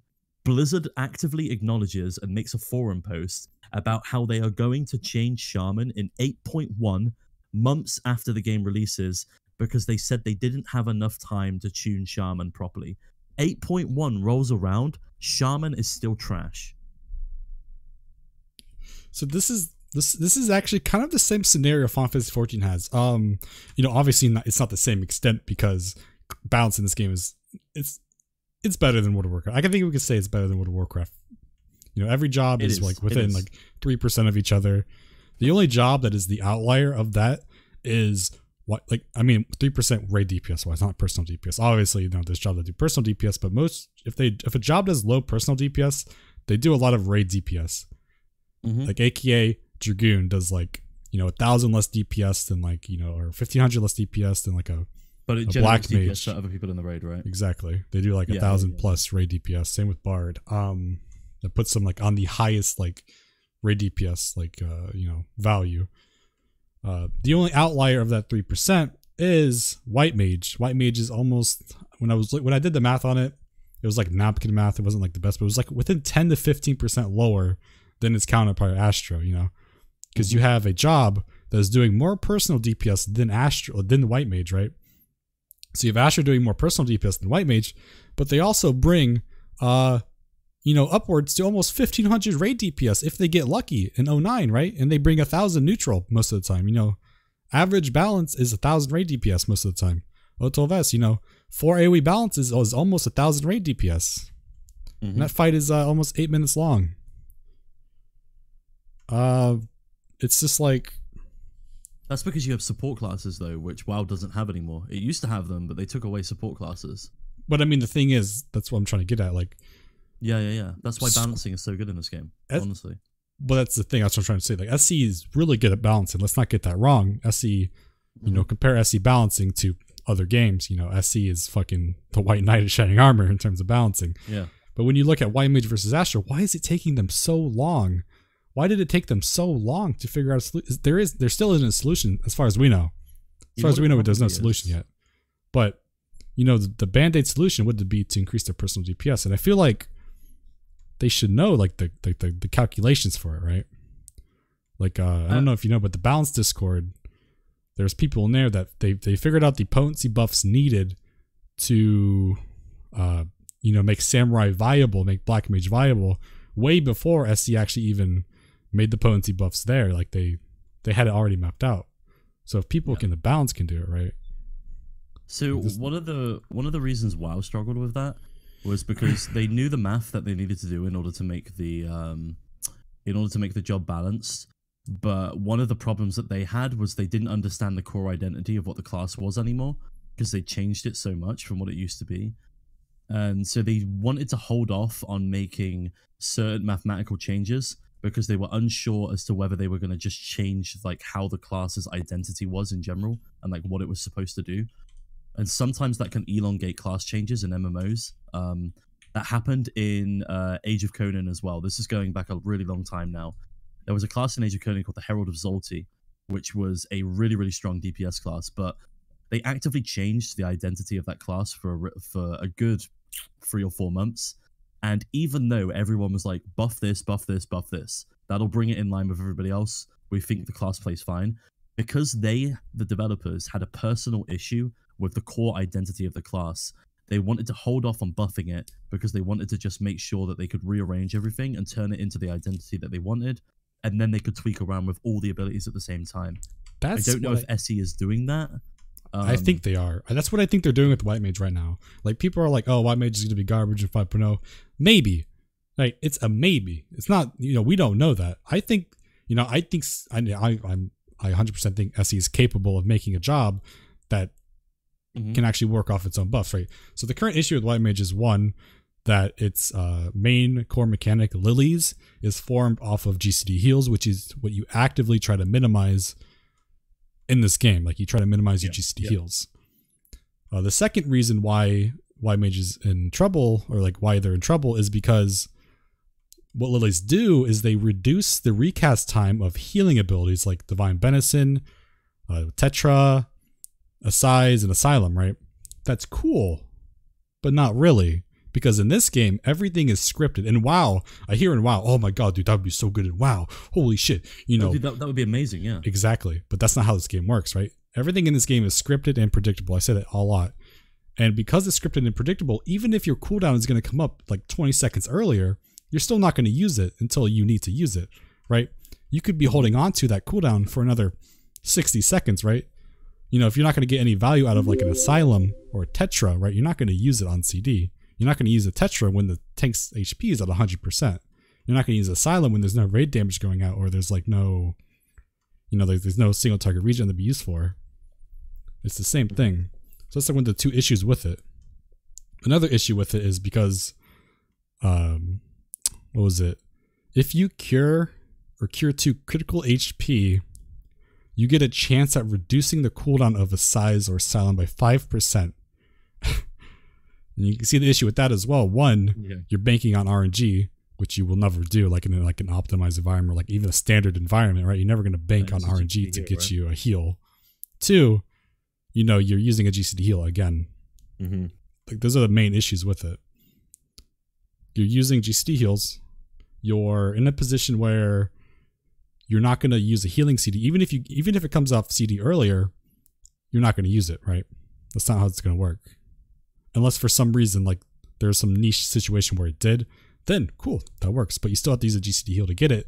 So the niche situation is probably gone. And so 3, RNG. Where you could deliberately create a fight, like SE could deliberately create a fight where the fight is more focused around damage that needs to be covered by GCD heals, and then naturally, surely White Mage would have a bit more of a place in that situation. But of course, what you're saying is like the job itself doesn't really fit in right now. But if they were to deliberately create fights that were tailored towards that job role, like you said, as people should be able to switch between classes, surely that could potentially eliminate some of the null factor of the White Mage and keep its current identity. I don't know how you feel about that. It would depend, because I guess like another issue White Mages have is that they're off the abilities that work for lilies are so short. Like if you were to use lily, like 3 lilies on Divine Benison, right? What is that, 6 seconds off CD? 3 GCD heals for 6 seconds off a CD? Like the CDs they put on the lilies are so short that like the only CD that even belongs there is like Asylum, to be honest. Like, you know, what if it worked on Presence of Mind, right? Presence of Mind get a CD reduction. That'd be fucking huge. You know, Thin Air, 3-minute cooldown. That's like what, 30 seconds gone? Like abilities you would use on CD when it came up would be good. What's another one that's long? And I guess Largesse would be good, maybe. Like anything that's like probably above 90 seconds would be good to be put on the lilies. Adding like 30-second CD, you know, 45 seconds, like 60 seconds, like it's not gonna have that much of a reduction when you use 3 lilies. And 3 lilies cost 3 GCDs. However, my idea was to maybe use the off GCDs to get lilies, right? That's how I was thinking it, like my solution, right? You know, Tetra, use Tetra, you get a lily. Benediction, you get a lily. Asylum, size, you get a lily. And you can actively plan out your off GCD lilies like that, because you're going to plan out your healing rotation anyways. You can see like, where can I, you know, utilize lilies in a sense to where they can come up earlier, or they can come up later, or vice versa. And stuff like that. Like, I think this I default to you on this because you have like the way better understanding than me. It just seems like the way I see that at the moment is, if I do it a comparison to like a healer in World of Warcraft, one of the biggest issues with before I quit, guys, for those of you who are still playing, one of the really big issues with healing in World of Warcraft is right now like Resto Druid, which was a heal over time based class, with a couple of like low cooldown mitigation tools. Wasn't really that great because its damage output sort of sucked, and every single other class in the game has been pretty much like homogenized healer wise to be able to have some form of like heal over time. or cover spike damage. And when you're progging high-end content, spike damage is like one of the biggest issues, right? And because they're such big fans of RNG spike damage, Resto Druids really didn't have a place in much high-end content towards when I was quitting. And a lot of Resto Druids were getting frustrated at this, even though they had a couple of tools that they could use, because people just didn't really want them. They didn't fit into the way the game was being created. And it seems like you're running into a similar situation with like White Mage. 100%. And instead of... I think they made... Oh, everyone's going to hate me right now. From a noob perspective of somebody who plays other MMOs, I think they made the correct decision in not adding another healer and saying that they want to rework the current one, just to make sure that the three of them play a bit better. I think that's the correct decision, seeing how when they added another healer in WoW, it was useless for ages because all the roles were currently filled, and then they had to rework that healer plus all the other healers just to find a position for the healer they added, and then they ended up homogenizing them all because there was too many healers and they didn't know what to do about it. So I think they're making the correct decision here from a design standpoint. I agree. Like, it's what would most likely if they were to add Dancer as a healer, what would happen, right? They would just add 2 shield healers, 2 regen healers, most likely, and then they would just be in a situation where there's 2 really bad healers and then there's 2 meta healers. The issue right now, I saw someone say something about God Kefka.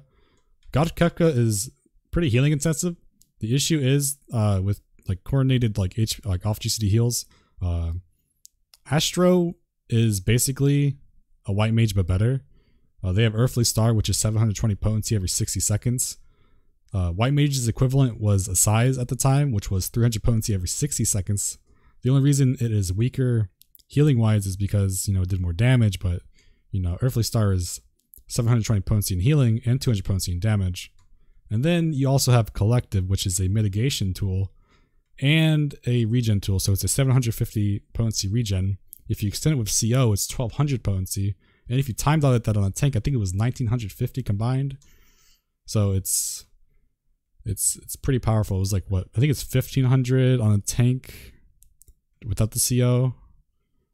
Recently, we just discovered that you can actually extend the mitigation on... You can extend the mitigation on the CO or the CU. So what I mean by that is if you use CO during the CU before the mitigation falls off, if you use CU, the mitigation timer has an internal tick rate, right? It has an internal timer. It's like 4 or 5 seconds, right? It doesn't show, but it's internal. And you can reset the timer on that mitigation so it lasts for longer. So we were testing it, and you can, if you use CO at the right time, you can get like a 8-second regen, right? Or 8-second mitigation timer. And if you time dilate that on somebody, you get them like a 12 to 13 second. This is actually, it's really niche, right? It's not game breaking. Some people thought it was game breaking. Looking at it, you disagree because, the chances of CO lining up to like AoE damage is like very minimal. But there is one spot where that is really handy, and that is Golden Bahamut. If you CU the last Akh Morn, and you CO right after that, the CU will last the whole Akh Morn. It's very, very strong and very, very broken. Even though it doesn't have any uses, like much uses outside of that, like just being able to do that is crazy. It just makes White Mage so much like. Oh, sure, go ahead. So I wanted to sneak this question in at some point, because it seems like you might be going a similar direction that WoW is in terms of like fast numbers. One of the big issues that WoW has right now is it has 9 melee DPS, right? Jesus. There are 9 melee DPS in World of Warcraft. Now, currently you guys have what? Samurai, Dragoon, Ninja, Monk, and what's the other one I'm forgetting? Ninja, Samurai, Monk, Dragoon? Oh, am I correct? Okay, yeah. Great. You have 4 melee DPS, right? And they're all fairly well balanced. They're all interwoven in some way, and they all have like a specific role. Whereas like the Samurai's dishing up the damage, the Dragoon's giving the piercing debuff, the Monk is doing big damage as well, and then you have the Ninja, which is providing the trick attack, right? And then the Samurai does slashing, I think. I'm not sure. So like, let's say in the future, they want to add more classes to the game. in the next expansion, what can they possibly like add if they're currently covering like the main roles? Do they add a dot melee? Do they start looking at hybrid classes, which are like part melee, part healer? If they do that, do they suddenly need to like redesign the way they do their fights? It seems like at the moment, the way they've designed their classes and their compositions for raids, it's that as you get into the future and they've stopped like filling, like adding the third ranged, maybe adding the extra tank in there to cover one other thing, they're going to really struggle to add more classes in the future because they've designed the classes about filling specific slots. So like, would you be comfortable seeing classes added in terms of like there being more limited jobs like Blue Mage, or would you rather they added... Absolutely not. I think Blue Mage was a mistake.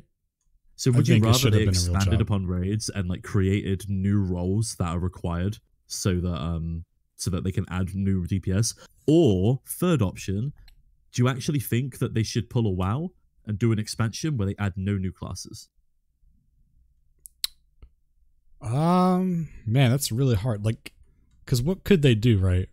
We have every, like, I saw some people like, oh, they could add a depth buff. A depth buff is literally just a damage buff. That's what that is. That increases your damage. I mean, I guess it could increase your healing, but then devotion is what devotion is a depth buff. Like that's devotion increases your healing and increases the damage you do. Like there's probably nothing they could do. There's nothing they can add that is a raid buff. So an interesting thing is every expansion that WoW has done where they've added no new class, generally the balancing for that expansion has been pretty solid. The only exception to that rule is Legion when they added Demon Hunter. One of the classes was broken for a little bit, but Legion balancing for the most part was pretty solid. And then every expansion where they didn't add a class was pretty solid as well. But interestingly enough, in Legion, when they added the Demon Hunter, they also only gave it 2 specializations instead of 3. So they had more time to create like a more fluid, more interesting rotation, which is a bit more akin to like Final Fantasy rotation. So I'm curious as to your community's thoughts on like doing an expansion where they add no new class, because I think you've only ever had classes added. And then the only way I can see around that is like limited jobs if they don't want to muck up balancing. But I think the reception to Blue Mage wasn't very good, from what I understand. Here's my take on it. If they're gonna keep adding classes, they need to increase the raid size by like make it 10. Just make it 10 party size. You know, okay. It's still big enough to where the issue I've always had with World of Warcraft raids was that the party was so big, there was like not a sense of responsibility kind of. In Final Fantasy 14, there's no individual responsibility.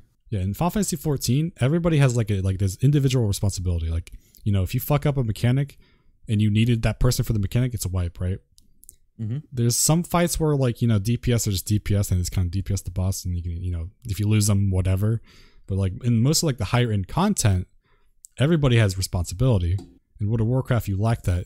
If you up that to 10 players, you know, you risk losing that responsibility. That's why I'm nervous, because I think that's one of the best parts about Final Fantasy 14 is actually it's small party size for raids, right? Because it gives more people more responsibility. If they increase that raid size, then you run into an issue of, damn, you know, this person's legit just getting carried, right? From an outside perspective, 8 for me is really enjoyable. Because 8 players was the amount of players you needed to clear a raid in WoW. The other 12 players were just people that you sort of carried, because they weren't like sometimes they were okay, sometimes they weren't. This is me being really toxic, like Mythic elitist player right now. People probably haven't heard me talk like this, but the other 12 players in the raid were pretty much like dead weight. You didn't really need them. You just needed 8 players who could do all the mechanics solidly, and if everybody else knew how to press buttons, you'd be okay, right? For the most part. Because there's not much responsibility placed on the individual. So all you could do was you could have 8 players. You could have certain players who could go around and organize like, okay, guys, you need to come stack with me. You need to do this here. We should use this cooldown here. One healer would organize all the other healers' raid cooldowns. That's usually what would happen. And it wouldn't be the situation of everybody all working together. All working together and also being individually skilled. It was just a situation of, okay, everybody is average and we have a couple of good players who can organize stuff, and that's how we clear encounters. So going into an 8-man environment where everybody has to do stuff and everybody has to be really focused, Like even me when I was doing Remu, like I was messing up so much. I didn't clear enough orbs a lot of the time. And it wasn't until I got later on that I was like, fuck, I have to actually be responsible here. I need to start clearing orbs when available. And it wasn't until that I did that fight that I was like, God, I really like small raids. So I would also be nervous increasing it to 10, but I also feel like if you want to add more classes, you need to do something along those lines. Or you need to emphasize larger content as like an off thing, or I don't know. I think 10 would be perfect still, because you just run. I mean, what would the meta be, right? It'd be 2 tanks, 2 healers, 6 DPS, right? And I mean, that's what the issue is, like DPS, right? DPS is the main issue in terms of balancing, because there's so fucking many of them. You have what? You have right now we have what, 11, 12, 4 melee, 3 casters. That's 7. 2 range, that's 9. So okay, we have 9. So we have 9 DPS, right? Next expansion, we're gonna have 10 DPS, right? And, you know, going into 6.0, we'll probably get a healer. Maybe we'll just get a healer, right? Maybe we'll just get a healer. Who knows? But chances are we may get another DPS, and that gets to 11, right? Now you're restricting 4 slots to a raid to, you know, 11 total jobs. And the more jobs you add, you know, the more the issue's gonna, you know, it's gonna be. So I'm curious. I think honestly, like, I genuinely think one expansion with no new classes, so that they could just like really, really focus on making sure that class identity is solid. They know the direction they want to take all the classes. Like, this is from a new perspective, and I think that could be beneficial, because constantly trying to add new classes and like figure out, you know, how are we going to allow this to fit in? How are we going to make sure this is viable, etc., etc. Can be pretty taxing, because classes don't come up out of thin air. Like, they take ages to come up with. One thing I do want to say is, somebody did say that like Mythic rates are 20 players and the responsibility on the individual is there. The responsibility on the individual is there in 20-man environments, but it's more of like, it's definitely less focused than Final Fantasy, because there are a lot of situations in 20-man raiding where you can sort of not have the best idea of what you're doing, but as long as one person within your stack knows that, okay, group 1 at this point needs to all shift here, and I'm going to mark myself in group 1, everybody follow me if you're in group 1. That's generally what would end up happening. If you're progging something at like, for the very first time, of course the individual has to learn the fight. But the more and more you get into like prog, especially in the higher levels, the individual basis sort of slacks off, and it just becomes all like personal optimization of stats. So I do genuinely think that Final Fantasy has more individual focus. Oh, this guy just said something interesting. I like it. I like this comment. This is good, because you guys have limited battle raises. Here in Final Fantasy 14, you know, you can raise as long as you have the MP. What do you feel about that? Yeah. Without DPS checks, I don't like it. I agree. I think in World of Warcraft, the reason we have limited battle raises is primarily because a lot of the fights are either, this is a DPS check, or this is a mechanic check, right? And a lot of the times we have an abundance of soak mechanics. So you need 3 players to soak this, or you die. If person X dies and person Y dies, we need to res both of them, because we will not have enough people for the soak mechanic. We cannot let anybody else die, because we can no longer raise. That's like the punishment of that's like the way they punish battle raises in that game. Does WoW have a weakness?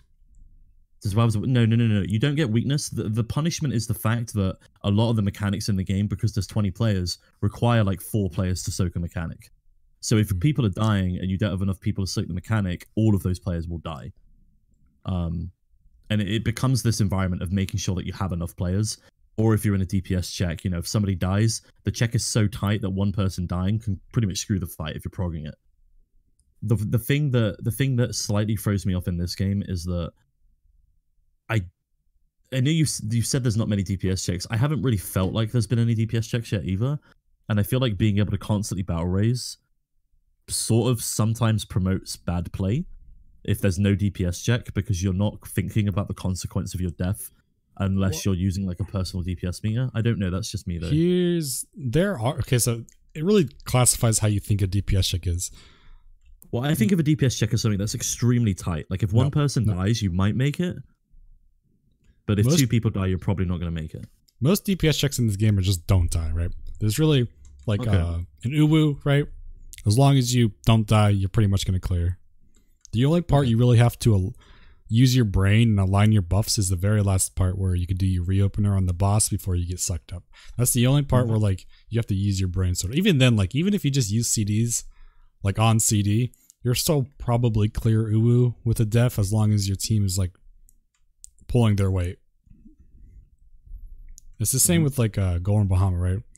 It goes back to Golden Bahamut where a lot of people who go to Bahamut, they think the DPS check is like some super tough DPS check, and it's really not. It's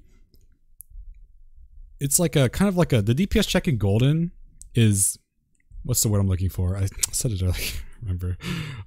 It's over exaggerated. There we go. The DPS check in Golden is over exaggerated because people are playing super safe, right? You're 17 minutes into a fight. If you fuck up a mechanic there, you fuck up mitigation, you fuck up an Nexa flare, you just lost 17 minutes, right? Can you recover from a def in Golden? Yeah. Like I said, Timmy's group, they were running White Mage. Timmy died to the first Hexa flare. Sorry, Timmy. Timmy died to the first Hexa flare. And, grade 1 potions, this was back in 4.1 where, they had grade 1 potions, no 345 gear. They played perfectly. They still recovered. It's just like, when you look at Golden DPS checks, the first thing I do, the first thing everybody should do is you look at the tanks and the healers DPS, right? If the healers are lacking, like if your DPS isn't like, in the 3000s, you're pretty much like getting carried there, right? If your tanks are like not above 6,000, I mean 6,000 is really low there. But if your tanks are in the 6,000s, you're doing it wrong. You look at the DPS. If any DPS is 8,000 or below, you're fucked, right? You should learn your fucking rotation.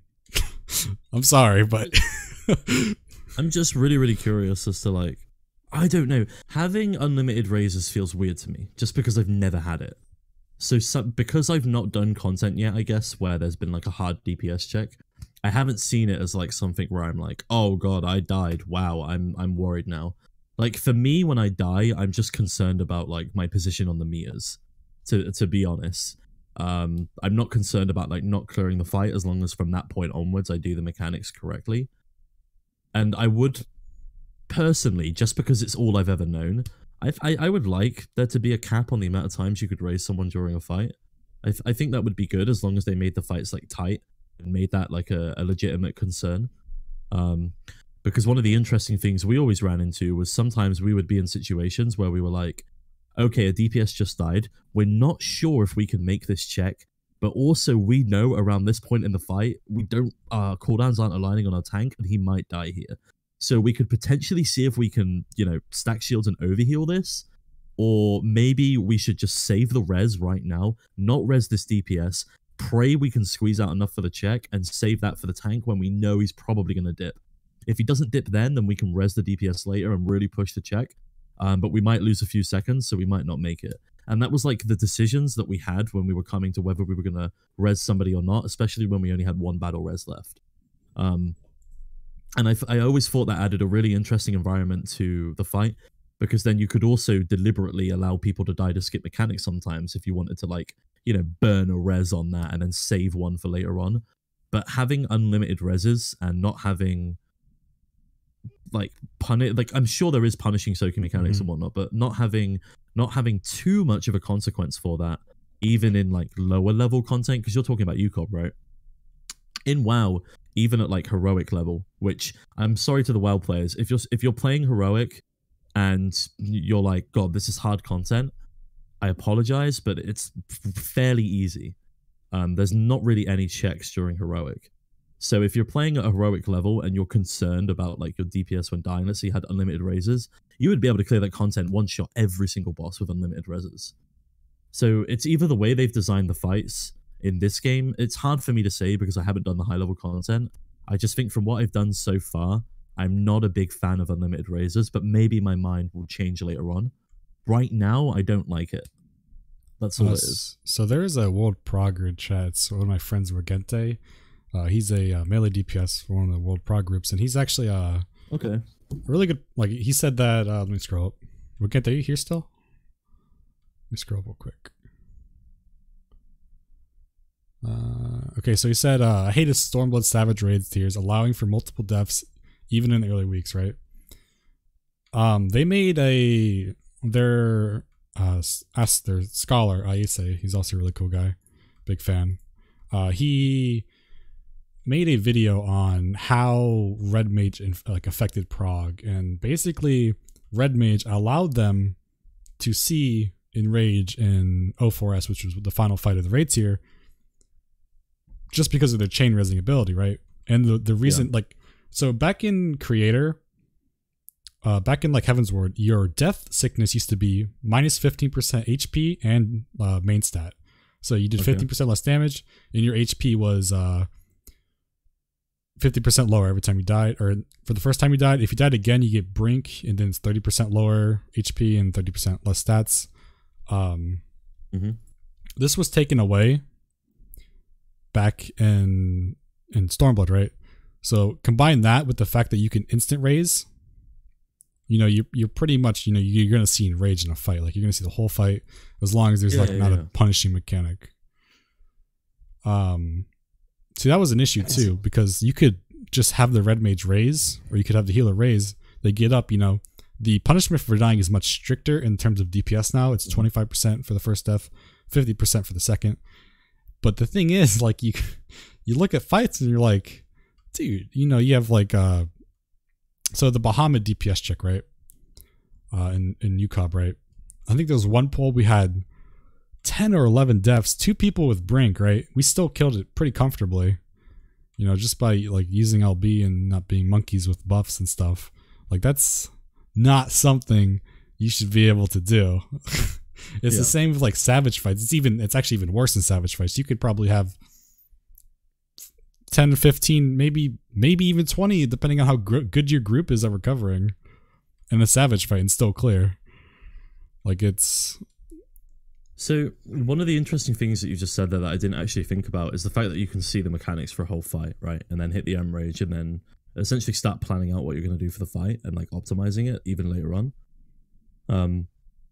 Being able to constantly raise and just get to the point where you've seen all the mechanics in a fight is actually kind of something I'm not a fan of, because one of the interesting things I always love about prog is when you start a fight, you go in with a very specific comp. It's like your safe comp, right? And then you go through the fight, you see new mechanics, and then you go, oh, okay, we're struggling here. We'll change our comp up a little bit. We know we can deal with the first part. We get to this point in the fight, and then we go, okay, we're pushing through this. And then you get a little bit further on, and then suddenly this mechanic comes down, and you're like, this composition can't deal with that. Screw it. We're going to have to change something out. And then you start refiguring out how you're going to get to that point to deal with that mechanic. And that's a really interesting thing, because that can happen about 30 or 40 pulls in, or maybe even 50 pulls in, right? If you're not progressing as fast as you want to be. Because usually by about 10 or 15 pulls, you want to see most of the fight, and then be hard stuck on the end part. And then you're slowly trying to whittle away the last few percentage. But if you're able to, this is something I didn't think about, as a consequence of Red Mage. If you're able to constantly res and just deal with the fact you're doing less damage, see every mechanic, and then you fully understand what you're going to be doing in the fight, you can pretty much create somewhat of an optimal group layout for that fight right from the outset. I don't know if I'm a fan of that, honestly. I don't know if that's what people do, or if that's the case, or what you just described, sort of. Oh, no, it's 100% what you do. Yeah. I really don't like that. I really don't like that. That's against, the idea of progging a fight to me. The whole point of progging is you go in, you do the mechanics that are in front of you, you make a couple of changes, you do more mechanics, and then you realize that the changes you've made aren't going to work, so you go back and you start relearning. And you just keep going and keep going and keep going until you can adapt and figure out how to go through that fight. I'm not a fan of that. I'm not a fan of that. Maybe that's a reason for adding. That's a petty reason. That's a personal, selfish reason for adding a cap on razors. But I'm definitely not a fan of that. I mean, I'm pretty sure most people would agree that if Red Mage didn't exist, maybe it would be okay. But just the fact that Red Mage has the ability to chain res, during prog, right? We've had situations where healers need swift cast, right? You don't want healers using swift cast is the last resort in prog, because sometimes maybe you need it for a heal, maybe you need it for something else, whatever, right? So you have a Red Mage do 3 reses, right? They still have probably 6,000-7,000 MP left, right? The reses, they cost so little. I think it's 3,600 MP per raise or something on Red Mage. I feel like the raise should definitely be cost way more than that. Just to quickly say, someone's just said, "Hey Scott, what about the dungeon journal that WoW players get?" I don't know if you guys know, but some of the dungeon journal isn't 100% accurate. Unfortunately, Blizzard sucks at providing good information. So when you're reading through that dungeon journal, you can get somewhat of an okay idea as to like what could be happening in the fight, but it never tells you everything. And also when you're progging on Mythic, especially when you're doing like the last boss, Jaina, for example, for anyone who's done Battle for Desire lore in this chat, when you get to Jaina and you're doing it on Mythic, there's actually mechanics they don't put in the dungeon journal deliberately so no one sees it. So that's one of the reasons you prog into it and then you suddenly go, oh god, this exists. And then you change up your entire composition. The dungeon journal is something I actively wanted Blizzard to remove. But I don't think it's the same as being able to prog a fight and see the intricacies of a fight in real time rather than just reading what the fight is going to be doing. I actually disagree, Dostovsky. I think progging A8, where if you fucked up, the boss got a damage up stack and it was pretty much in, like, you know, some groups could recover, but like the general populace, they could not recover from a damage up stack on Brew Justice. It just did too much damage. And I still thought those fights were fucking awesome. Like, you know, you fucked up, right? You just fucked up, you know, you had to wipe it. I think that was fun. I know I enjoyed doing that. It was the same with A3, right? You know, like you fuck up, you had to restart. Obviously there'd be certain fights for that, but it's like, okay, maybe they don't have to get rid of the death penalty or the raise penalty, but they should definitely bring, the 15% HP reduction was huge, right? Combine that with Red Mage, maybe it would be balanced. Maybe it would be balanced. I mean, I'm talking, if they were to do that, it would be ultimate, right? Obviously. I'm not talking about doing A3 for Savage again. That'd be stupid because then people would quit. I'm talking about strictness like that. Like if they can keep Savage, right? Keep Savage, you know, unlimited raises. But if they were to bring it back to ultimate, it would make more sense, right? You know, you shouldn't be able, like, for example, I think a good example is Bahamut again. In the Bahamut phase, the one before ad phase, if you fuck up 10 Strike, if you fuck up Heaven's Fall, tank LB, healer LB. It's literally, you're fine. That's so fucking stupid. That is bullshit. One of the things I want to ask is, you know, Red Mage obviously it has like its unlimited reses, right? Like, what would it be so bad that like whatever the ability is it dual cast or whatever it is, doesn't work on Raise, and they just have access to Swift Cast Raise and their other abilities, and the fact that they're very, very mobile. I know Summon is quite mobile as well from what I've heard, but would that be like so much of an issue if they didn't have a second Raise? Like I feel like they still have other stuff available to them. The fact that it's an easier job alone would be beneficial to a lot of players who aren't as good as the game anyway. So then they can have a job that they can prog on rather than like being forced to switch to a meta pick.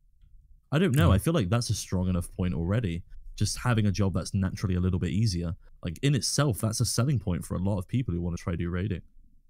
The thing with Red Mage is that without his raises, it would just be, they would have to, you know, they'd always have to buff it in some other sense, because right now the only, like, even most of the time, like, you know, once you optimize the fight, you drop the Red Mage, right? You bring in a summoner, you bring in, like, you know, machinist, you bring in like something else that does more damage, because Red Mage is actually, I think it actually has lower raid DPS than Samurai and Black Mage. So I mean, I'm not sure about that. But it's really low. It's definitely lower than like all the casters combined. Like so, Black Mage does more than Red Mage and vice versa. Like Samurai does that seems really stupid to me. I'm sorry if this is against like community perception or anything like that, or if I'm just like ignorant because I haven't played the game for very long. But it seems really stupid to me to have an ability that valuable, that powerful, and then build a class around it. I'm not sure if they build it around it, but it's definitely there for, like, if they were to get rid of that, they would definitely, you know, because something I feel like if they were to put cap on, let's say you could only res twice in a fight, right? So right. That artificially lowers the need of a Red Mage as well. You could swift cast res one of those, and then you're not going to die that fast and consecutively. If you are, then you've probably messed up a mechanic, right? So you could probably be fine waiting for the next Swiftcast res. Or I don't know if that's wrong, but that seems like that's how that would go to me if you were to cap it. Yeah, I'm not sure. I just, just the death punishment. It's like, no, there's no death punishment in this game. There used to be, right? Like back in Brute Justice, if you died at a major mechanic, the boss would get a damage up stack, right? Same with A7. See, I like that. Yeah, I think it's good. I think it's good design. Like, in my opinion, I think with the res penalty the way it is, I think if you died in Bahamut, the boss should get like a damage. Like if you died at all in UCOB, the boss should get a slight damage up stack. Very slight, 5-10% at most, right? That's 10% maybe too much, especially in Bahamut phase. But if you did 5% for each death in like Twintania, Nail, Bahamut, ad phase, it would be fine, right? Because it would just make the healers work more. The tanks would have to go in tank stance. Most of the time tanks aren't even in tank stance in this fight, so make them go into it for fuck's sake. That would more that mitigation. would be nice. Kind of like a dynamic element to your fights. So there would be abilities that previously you would only use X cooldown for that maybe you might need a second cooldown for this time. There would be situations where you're creating a soft enrage by having just too many deaths in general. Like the soft enrage is the fact that the ability coming in that you would normally survive, no one's going to survive it if it's a stack ability. I like the idea of having like a slow increasing damage, because then it means that you're not outright failing the fight for dying, but you're making the fight harder for yourselves, or you're forcing yourself to adjust. Obviously, someone's going to like optimize it and be like, okay, I know if we have one death here, we could easily use XY cooldown to survive that next time. And that's probably going to be fine. Well, I was... Sorry to cut you up, but chat misunderstands me, I think.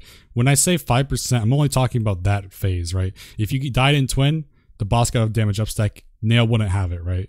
If you got a damage up stack in Nail, after you kill Nail, Bahamut wouldn't have it. It would only be for that boss. It wouldn't carry over to Golden Bahamut. If you died in, honestly, if you die in Golden, it should be a wipe anyways. Like one death in Golden shouldn't be recoverable. I feel like that's pretty fair in saying. Like most groups struggle in it anyways because of the DPS, but like no, I'm not talking about persist. I'm just talking about if you fuck up in that phase, you have to deal with that phase until it's over, and then it just resets and you're fine. It's just like a small punishment, because if it wouldn't work like that unless they balance it around that. But then balancing around deaths is stupid because it should be a punishment, right? Not like. Shalfu made a really good point in your chat as well. Like that's one of the things that Blizzard did a long time ago that they don't do anymore. Is that on Archimon and TBC, if somebody died, the boss actually gained an extra mechanic. So then suddenly you had like a new mechanic to deal with, which maybe took a cooldown that you didn't originally plan for. Yeah. And you could always like fight around that and survive around that.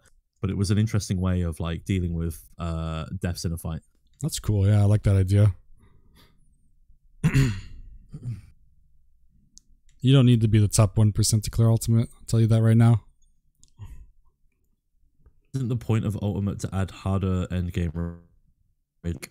I don't know how you feel about this, Momo. I don't know how the community feels about this as well. I would like to see content deliberately created for the 0.1% of the player base, or like the 1% of the player base. For those people that are just like, I want to beat that, like the way UCorp sort of is right now. I would like to see more content like that, because that just encourages the hardcore community to like have stuff to progress towards and be rewarded for, and not become dissatisfied with the game. One of the reasons WoW raiders hate the game so much right now, if you're a hardcore raider, you literally get no rewards. Okay, chat, imagine this. Aldia is out. It is the current raid. You go in there, you wipe on Gahoon about 607 times in a row. You beat the boss. You've done it, chat. You finally completed it. You know what we're going to give you? A title. That's literally it. You get a title, nothing else. That's kind of what Yukabanu is, though. No, but you get a cool weapon. We do get a cool weapon. I wish we got the Golden Bahamut mount, but we do get a cool weapon. You're right. No, but that's really important, because in World of Warcraft, the thing that funds the game is how your character looks. If you look badass, people want to be badass. People want to look good. When I see you guys roaming around with your shiny golding, look at me, I'm a big boy weapons, I want that too. Like, that's what fuels people's desire to do content that is very, very hard. It's actually, again, it's so fucking funny. All these things you're saying is so hilarious, because we did have something like that. We had second Call of Savage, and it was titles only. And that was one of the things that just like, okay, we get a title, that's cool, but like, you know, a lot of people didn't do it. Another reason people didn't do it was because it tied into the weekly like loot lockout or something like that. I never did it, so I'm not sure, but I heard someone say it tied into the weekly loot lockout of the normal mode fight. So I was like, you couldn't really prog a fight. You couldn't go back to a fight and do it unless someone didn't clear or something. So it made progging struggle, but titles can be cool. Like one of the ones we had for killing, one of the ones that we had for killing Argos was Titan Slayer. If you finished it on Mythic difficulty, imagine running around and being Titan Slayer like Defeater or Titan Slayer Momo. It sounds badass, right? But then at the end of the day, when you think about it, you just progged all of that content. You just progged an extremely hard fight to sit there and go, I'm a Titan Slayer, boys. And then they're like, cool, I just farmed this old raid for 4 hours and I look badass now. Like, there's such a... You need to have... What do you guys call it? Glamour. You need to have, like, some form of glamour or some form of, like, really exclusive weapon. Like, legendary weapons were a great thing in WoW that they completely messed up. Because you would farm content and you would get rewarded. Like, you could get rewarded with that one person in your raid gets the big boy legendary weapon. Ooh, he's coming in there. He's doing big damage. You know he's going to do good damage. Yeah. And everyone else is looking at them and they're going, damn, I want to be that guy. And then you go in, week out, and farm the content for it. Yeah, chat's talking about... So the issue with Ultimate, or the game right now, is that the game is slowly turning into a mechanic fight, right? Again, there hasn't been a serious DPS check since probably A8, honestly. There hasn't been a serious DPS check since A8. And I think that's really bad design, because if you're just a mechanical player, right, that doesn't make you like a good player. Just being able to do mechanics, right? Like, you could stop doing your rotation, fine. Anybody can do mechanics if they stop doing their rotation. Being able to do mechanics doesn't make you a good player. Being able to do mechanics and DPS at the same time, that's a different story. And obviously, you know, being able to like figure out a fight is, you know, its own feat in itself. But like, you know, you see like a lot of prog teams, right? They just focus on the mechanical aspect. And I really think that's a bad idea, because when you have a person who's good at mechanics and good at DPS, yeah, it's a breeze. It's a breeze, exactly. Like so basically my team one shot like you know, Hello World with 3 deaths, right? We went in final phase with 3 deaths from Hello World and we still cleared. With I don't think it was a healer elbow either. But it's just the same for like prog teams in general. Like, you know, so you see a lot of prog teams, they pick up you know, good mechanical players, which is fine, because you need good mechanical. Like, not everyone's going to be the same at DPS, right? But having a strong team of like people who know how to DPS and do mechanics, right? I'm not talking about greedy either. A lot of people excuse greedy DPS for good DPS, or like equate that to good DPS. You don't have to be greedy to be good at DPS, right? You can still be a safe player, but know how to optimize your rotation when you see something. Like, so like when you see something like, oh shit, like I can do this, you know, there's damage right here. If I need to turn off blood for blood, I can turn off blood for blood here, or I can hold it for here, you know, it lines in with my burst better anyways. You can get my Nestrons under it, that or that, you know, you look at that. And then some, you know, you see some players that like, they don't do that, right? They just kind of focus on the mechanics. And I think that's a huge... Realm Reborn Black Mages. They're sat there with a Fire 3 proc. They go into their mana phase, and then they're just sitting there, and they don't think about transposing back into fire, so they get the extra damage tacked onto that Fire 3 proc when they go back into the damage rotation. Like, I know it, dude. I get it. You know, you'd see people, like, they don't press their, you know, the buffs or whatever, but that's like the whole... So that's just the thing that's, like, we're going closer and closer into the mentality where mechanics is, you know, all, which is, you know, it's you know, if in a game where mechanics is all, you know, you want a team that's obviously good at mechanics, but having a team that's good, like having a meta comp, having a team that's good at mechanics and DPS, if there's ever a team like that again, everyone's done for. One of the really interesting things is the WoW used to be sort of similar in that aspect, where some of the fights, like Lich King 25 Heroic, was you needed to be good at mechanics, you needed to be good at DPS. And that was, you know, as I've said before, regarded as one of the hardest fights they had in a long time. and guilds actively struggled to recruit players for Icecrown Citadel Heroic 25 because we were getting a lot of players who were really, really good at doing mechanics. You tell them to do X mechanic, they'll do it perfectly, but they do X mechanic at the sacrifice of doing poor damage. And you would find a player who could do really good damage, but they would do really good damage at the sacrifice of doing, you know, being bad at mechanics and being inconsistent. And one of the issues that I found that, or what I think leads to that, is when there's no strict requirements early on in the raiding learning process. So like when you're going from, I'll use your difficulty names, but I'll use like WoW raids for my knowledge. When you're going from like normal Icecrown Citadel into Savage Icecrown Citadel, and then there's like an ultimate fight above that. Savage, normal Icecrown Citadel needs to have a couple, not loads, but needs to have a couple of like hard fights where you need to be good at damage and mechanics to train those players to slowly get used to the idea that they need to optimize themselves a bit. And then the fight after that, they can relax off a bit. And then maybe one more, like the final fight in the normal content. They have to do both. Then when they move into Savage, you sort of make that a little bit more consistent with a bit of leniency. And then you go into like UCOB and something, and you have to play really, really fucking well. But a lot of developers don't train their player bases in order to slowly increase their skill. They just decide to go, okay, so normal is going to be this difficulty and that's it. There's no slight increase really. There's no like juggling of mechanics whatsoever in DPS. It's like, okay, they've done these mechanics, good, that's a tick in the box. Have they caught this DPS? Yes, that's a tick in the box. Okay. Can they do this mechanic? Yes, that's a tick in the box. And that's sort of like how they end up designing normal. And then Savage, they just add extra mechanics or something. Or like Heroic and WoW, they add extra mechanics. There has to be that slight increase with a little bit of interweaving of like hard fights. Like people need to get stuck at some point. They need to be stuck at some point.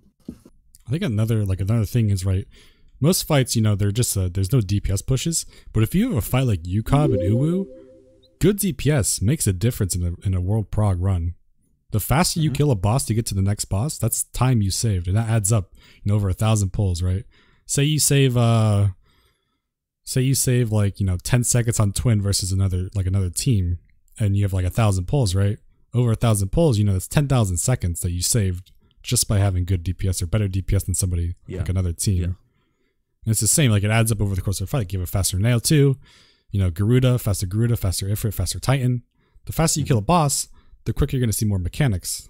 The more prog time you're going to have for the most part.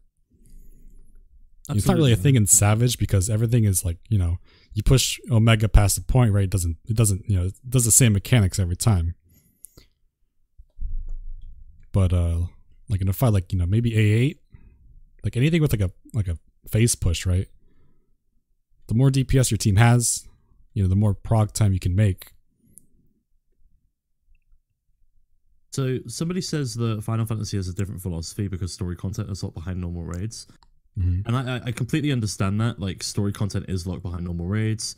You have to go through, not MSQ. Like story content, like for the way I see it at the moment, like Omega, Binding Coiler, like Coiler Bahamut and Alexander is not MSQ, right? So because it's not MSQ, because it's not required in order to transition into a new expansion, I feel like the philosophy behind that can be similar to the way the raids used to be designed in WoW, because the way Blizzard used to design raids is they never used to, before LFR came out, there wasn't this mentality of everybody needs to be able to see the raid. I know there's story content that they deliberately refer to there, but they did the same thing as well. There was things that would happen in raids and they would refer back to that for like story content as well. But not every single player needed to be able to see it because they wanted to make sure that the raids themselves were somewhat challenging and didn't have to be compromised in order to allow for story content to go through. And I still think there's a bit of an enjoyment, even if you do have to do story content to go through a raid. I still think people underestimate the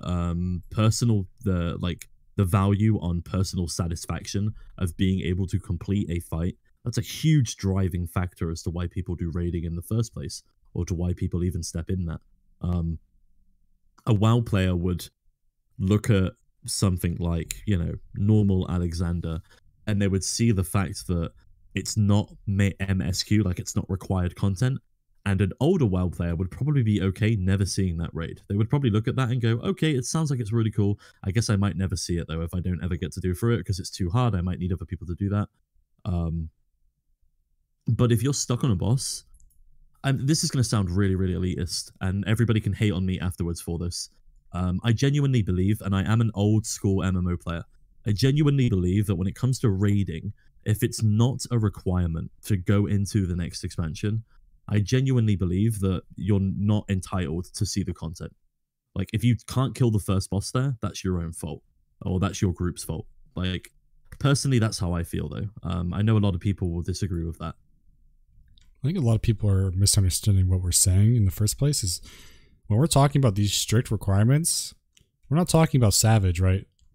Savage, I think, in my opinion, Savage should be accessible to everybody. I mean, in the sense that, like, kind of like Heroic, right? I don't think it should be Mythic difficulty, because then we've run into the situation where, like, we're at right now, like back in Gordius, I mean, where, you know, the game was, you know, you go on Twitch, 100 viewers. Yeah, that's what it used to be. You go onto Twitch, you know, one of the main streamers wasn't on, 100 viewers. It was really bad, and a lot of people quit the game, and there was not much of a rating scene, like I said. But when we're talking about these strict requirements on certain fights, you know, like the death penalties and stuff, I'm talking about Ultimate. I'm not talking about Savage. I think Savage should stay the way it is. Maybe make it a little harder, like Creator. I think Creator difficulty was perfect. I think it was the most perfect difficulty. It wasn't like the easiest, but it wasn't like super hard either, right? It was like in between. And the fights were really fun to do.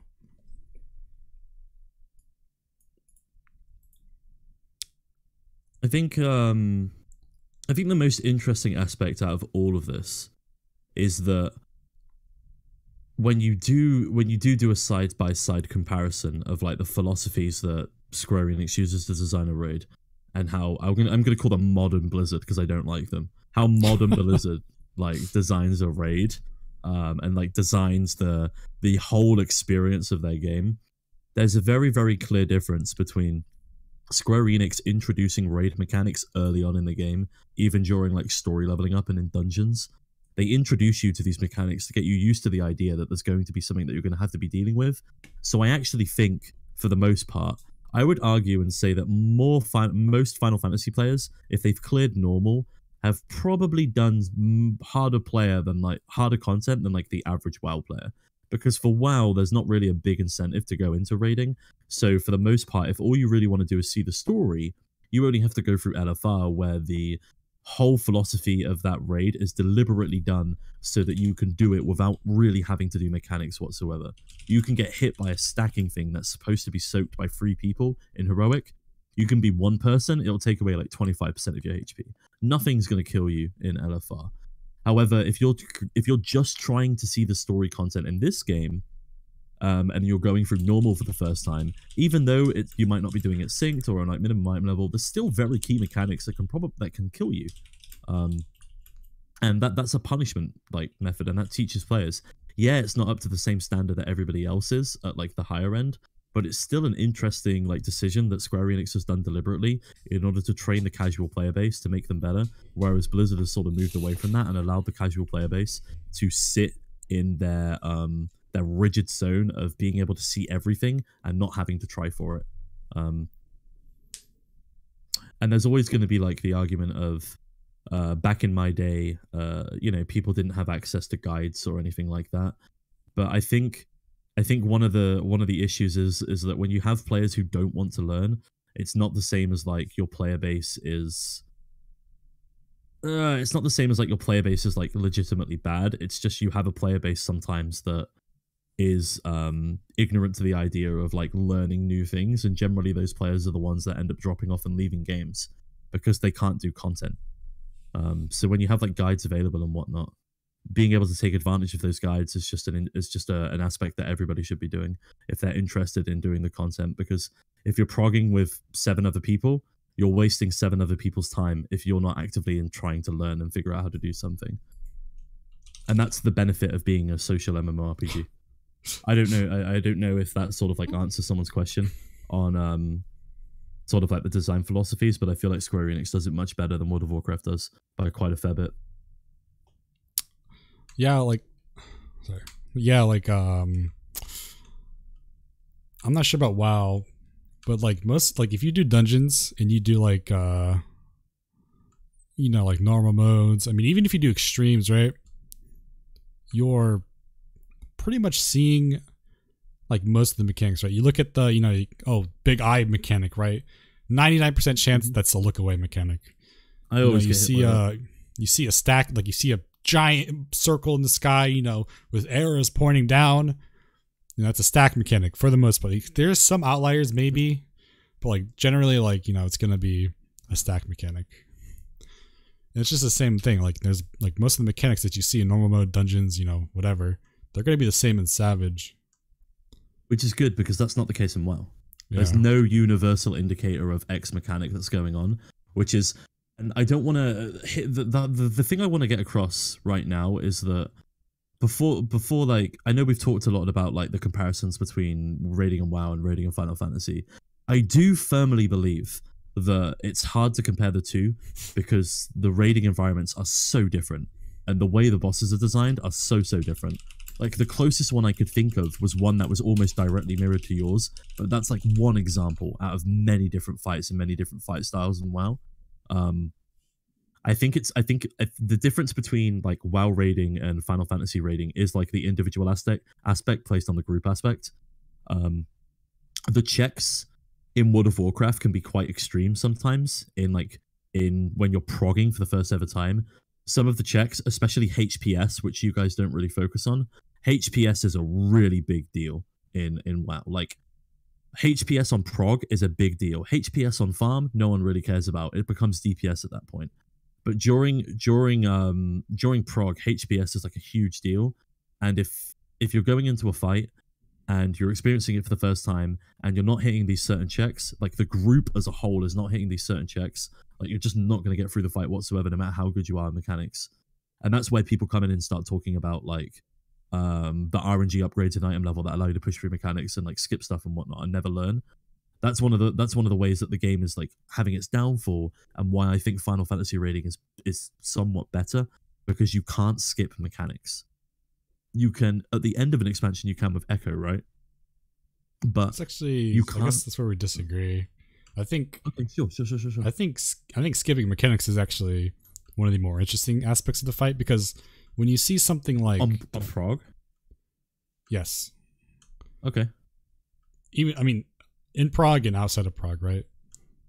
Generally, you probably won't skip a mechanic during prog, anyways.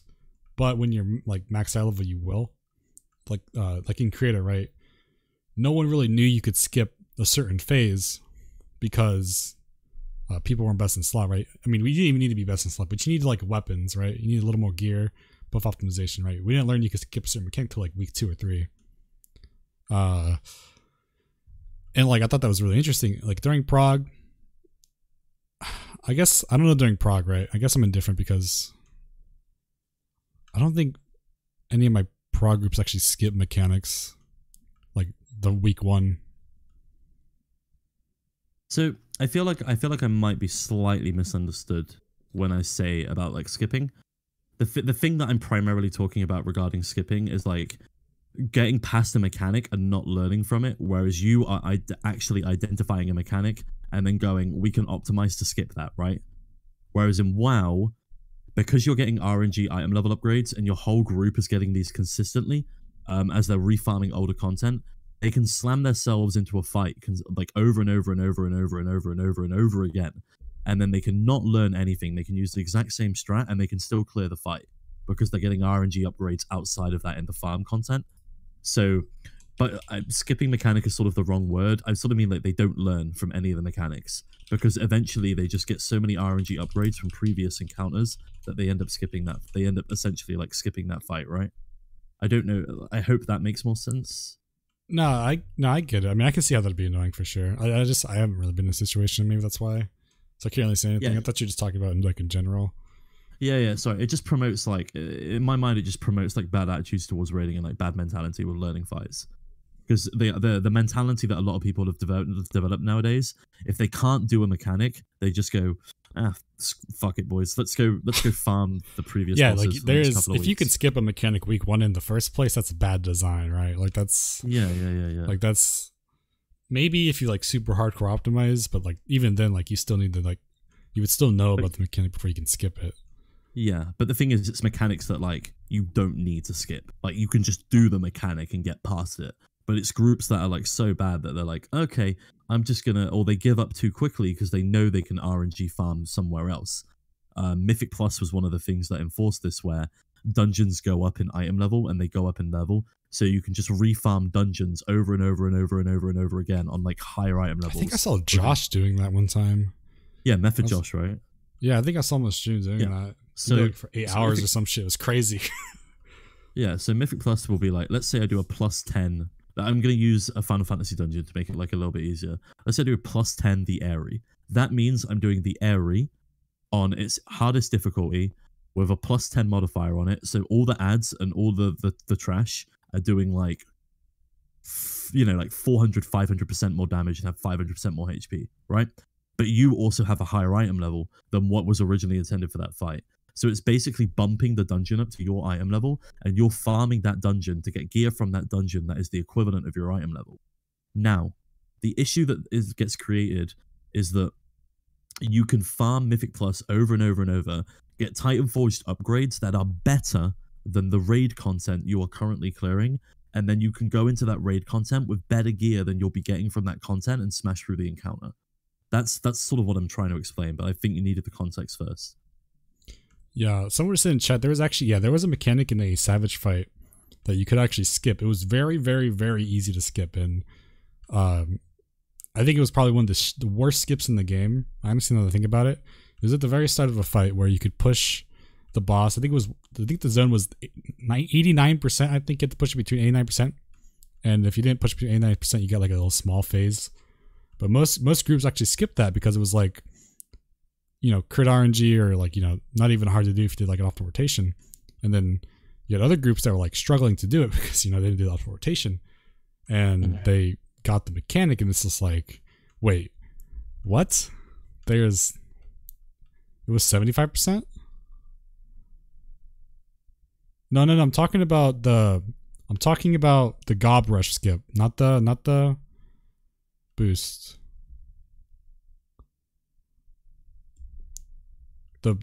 See, maybe you guys don't even fucking know about it. No, it was 89% because the boss, it was like 30 seconds into the fight, the boss would put a prey marker on somebody and you would have to do it, right? But because most groups skipped it, it would just go small instantly. Yeah. Most people don't even fucking know about it because it's so easy to skip. Like that's like I think that's like a bad design kind of thing. I would agree. I don't even think that gob rush should even be there in the first place, but what's interesting to think about is you and me have agreed on quite a few things, even though we come from two completely separate rating environments. Yeah, I was gonna say the same thing. It's crazy how much we agree with stuff, like even though like we come from two different backgrounds, and then it's crazy how much like things are similar too. Like talking about, like, there's so much similarities in WoW, whether it be fight design, battle design, game design, class design. There's so many similarities, and it makes sense because, you know, Square Enix, right? They're not prideful, right? They're open to criticism, right? They're open to, you know, I think Yoshi P's actually visited WoW headquarters, Blizzard headquarters, and looked at like some of the fight design stuff. Yeah. He has. So they're not prideful about that. Like, they're very open to stuff like that. It's one of the things that surprises me the most. I think this is one of the sweeping things that has surprised me the most so far when it comes to Final Fantasy right now is there's a very, very similar there's a very similar cadence to your community and the WoW community, and this will trigger people. The WoW community, for the most part, is actually fairly positive. It's not that negative. It's only very, very negative when Blizzard does something stupid, and unfortunately, very recently, Blizzard is nothing but stupid. However, there's quite a few times where people come into WoW and then they have very, very positive experiences while they're doing the leveling process, like the dungeon process and their initial raiding process. And it's when they get into the higher end environments that they're told to optimize their character. That's when stuff starts to get awkward, because they get into the what we like to call the semi-hardcore crowd. And that's just basically the people that want to feel like they are, you know, world first proggers, but they can't get there because they have a bad attitude towards raiding. So it becomes this cesspool of an environment where there's all of these players trying to push through and get into all these good guilds, but they're stuck in this environment where they think they're the best and they start blaming everybody else around them. And then when new players come into that environment, they get stuck there and they feel like it's a really negative environment. And unfortunately, because WoW is so large, that environment is actually quite large within the game. However, I feel like there's probably somewhat of a similar circumstance in Final Fantasy, where you have that like semi-hardcore environment of people that want to be at the top, can't quite get there because of the way they act in raids, the way they approach their characters. So there's like this negative fuel cycle. There's this like cycle of negativity which ends up getting passed down towards players. But because the community is, you know, smaller than World of Warcraft's, it's naturally going to be a smaller section of players that's sort of harder to run into until you actually get to that point. But I feel like the communities are actually fairly similar. It's very, very easy to run into starch negativity in World of Warcraft just because there's so many more players. So there's a higher chance that you are going to run into those players. I don't know if you would agree with that or not. I know you've not played WoW, but oh yeah, I haven't played WoW, so I can't really give an opinion. But I'm talking about the Final Fantasy, like you have like a semi-hardcore bit that's extremely negative, like a very small bit, but everybody runs into it at some point, right? Oh yeah, of course. I mean, there's always going to be bad apples, and like, you know, because that's the biggest misconception about the WoW community, is that it's extremely toxic. It's really not. The toxic people are the ones that want to be really good but can't get there. Then they get stuck in this never-ending cycle.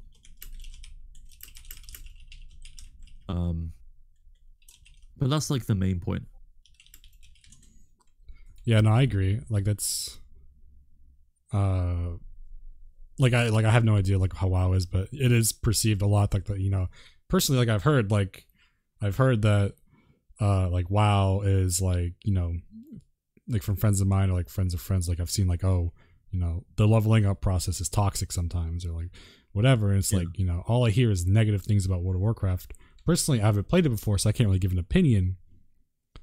But, you know, it is like perceived that way for some reason. And you're saying it's not. Yeah, like the reason I'm saying it's not is because generally the casual player, the people that you run into every single day, the people that are doing like the normal content, the heroic content, the stuff that's really, really, really accessible, they're generally quite nice and quite lovely to talk to. The problem is that the problem that World of Warcraft has, and I've said this before, is Blizzard caters to micro communities in which they deliberately create content that has no crossover with any other content in the game. So they create content for the arena players who just log in, queue arena, stay in the same city, and just zone in and out of arena all day. They create content for the RPGers who do that. They create content for raiders, specifically for like the Mythic end and then the heroic end. They create content for the people that want to do hardcore dungeons, and they're over there doing their dungeons. And none of these pieces of content have any crossover whatsoever. So you run into this issue of there's all these little micro communities going on, and everybody in these little micro communities all wants something else, and they're all screaming at Blizzard asking for something.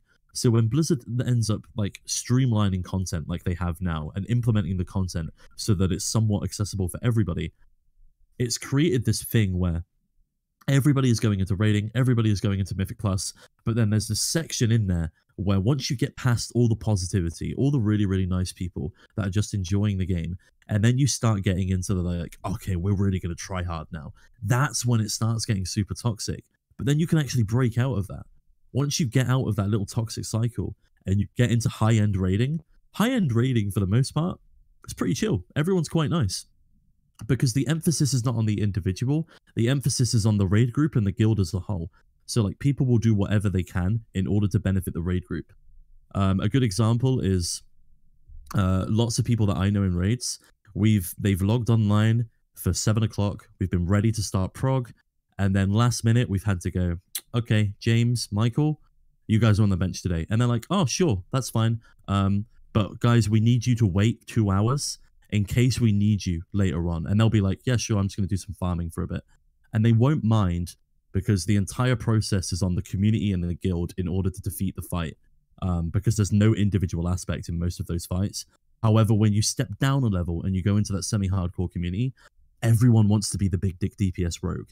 Everyone wants to be the star tank with the best items. Everyone wants to be the healer who has the best HPS, even if he's overhealing every single fight and not playing well. And then it creates this never-ending cycle of all the high-end players going, I don't want that healer. He overheals the fuck out of every single fight. Get rid of him. And then he never gets into any high groups, but he thinks he's perfect, so he never understands what's going on. And that's where like newer players run into a lot of this negativity. And that happens in PvP. That happens in other pieces of the content in the game. And it's something that's very, very common in like the semi-hardcore versions of all these little different micro communities because there's no overlap there whatsoever. That's the easiest way I can sum it up. There's a huge issue with micro communities in World of Warcraft. And the thing I like about Final Fantasy, sorry that I keep talking. The thing I like about Final Fantasy is that there's a fair bit of crossover between a lot of the content in the game, and raiding is like one of the best ways to get gear. But if you don't want to do some raiding, there is so much content that you can do outside of that. There's absolutely mind-blowing amounts of content, whereas WoW doesn't have that. If you don't want to raid and you don't want to do Mythic Plus, you're going to log in every day and you're going to do world quests, which are mind-numbingly boring and give you fuck all. So then you just sit there and you go, guess I'm going to, play Pokemon in WoW for a while, and that's it. Or I guess I'm going to do old raids and farm mounts instead of actually like doing other content. Like you have Hildebrand that doesn't exist in WoW. You have so many other things. I'll stop talking now. Sorry. No, yeah, you have really good opinions. Really strong opinions too. Well, I've seen last thought. I've seen some people on I've seen some people talk about like, wow, this content shouldn't be here in Final Fantasy. Like, oh, we don't really have any content. There's nothing to do. Holy fucking shit. If you guys played WoW and then you came back to your game, you would be fucking astounded by the amount of content that's in this game. Yeah, I feel like people saying that are like people who that have been playing since launch, right? They always do like, they do the latest thing, right? they do like the latest patch update, they keep doing it, they don't like unsub or anything, they just keep doing the content, And yeah, it's true. Like if you haven't stopped playing since 2.0, there's probably nothing in the game to do, right? You've done Eureka, did Blue Mage stuff, did Heaven on High Palace, you did all this stuff, right? It's probably nothing much for you to do, but players who are coming in, like Scott, for example, like he voiced his opinion already. Like there's so much to do as a new player, or like just even taking a small break. Honestly, you have a lot to do. In WoW, the reason I say that is because in WoW, if you're a new player going into WoW, there's not that much to do. There really isn't. I'm not even joking. There actually isn't that much to do. There's no benefit to doing old content in the game like there is in Final Fantasy.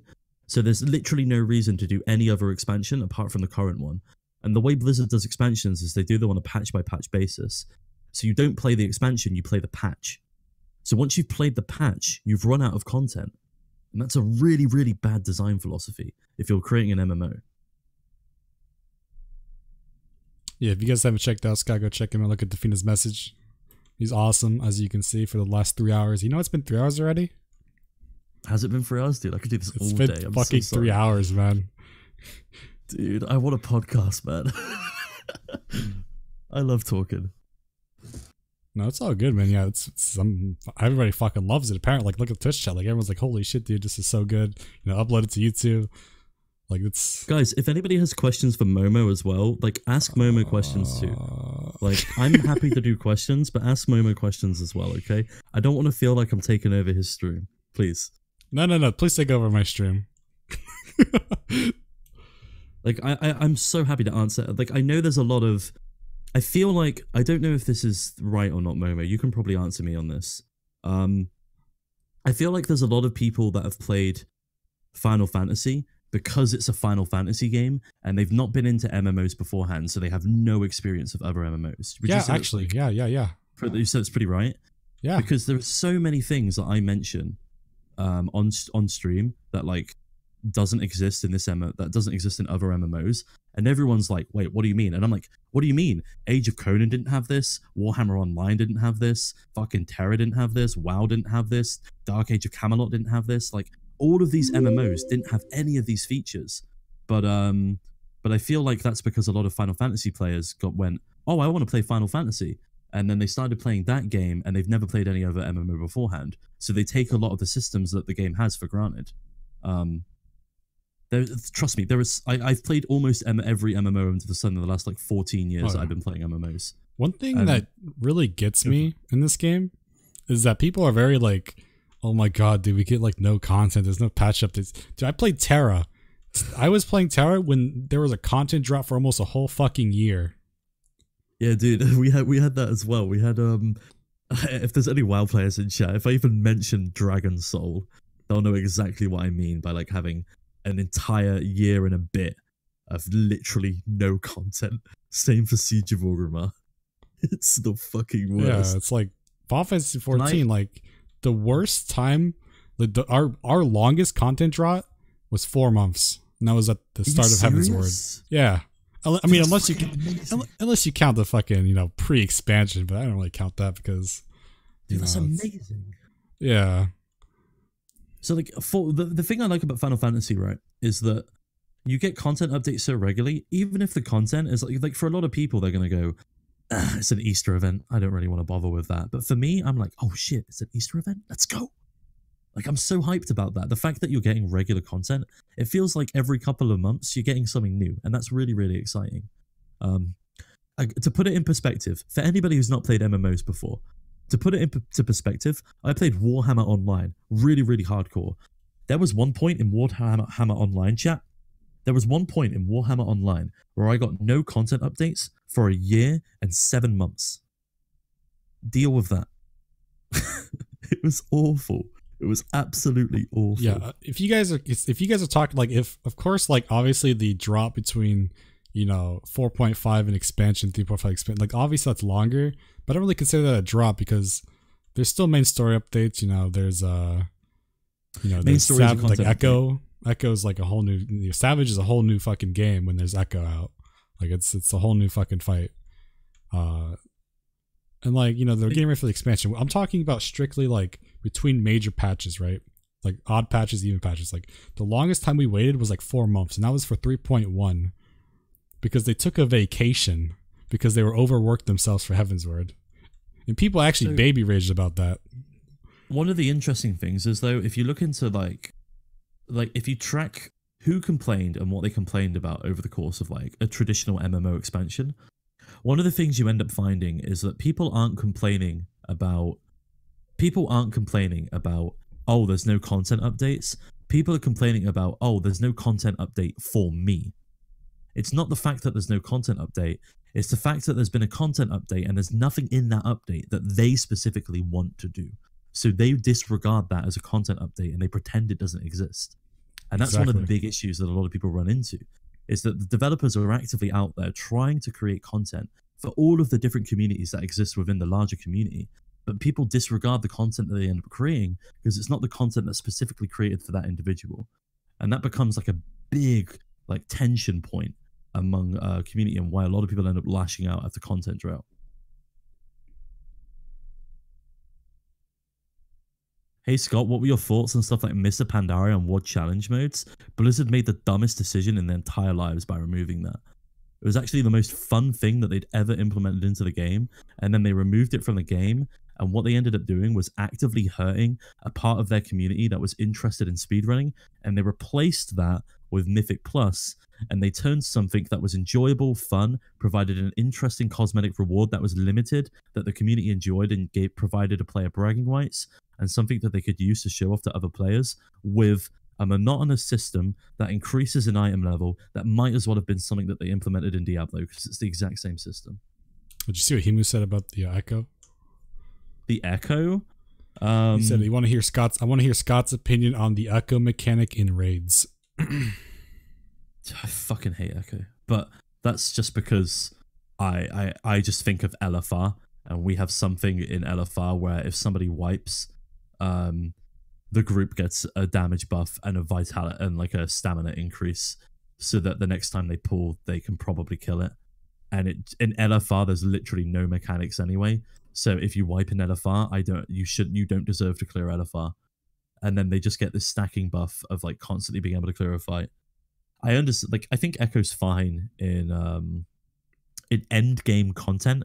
I think a stacking buff is fine when the content is over and it's been progged and it's been completed and it's been out for like a good few months.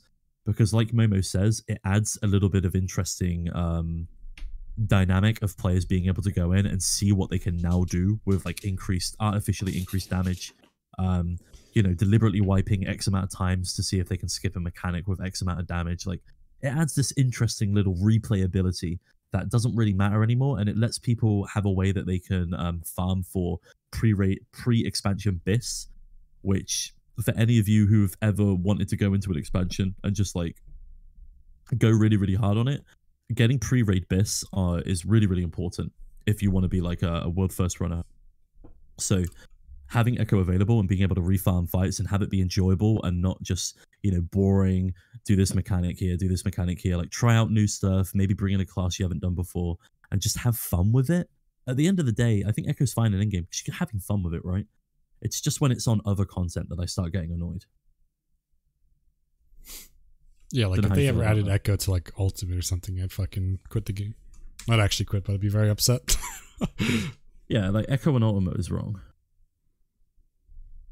Like, I think Echo is fine if you're past the relevancy of the content. I think that's the best way I can explain it. Echo is fine if the relevancy of the content is now past its due date, and you're in a point where the content has basically been farmed to death already.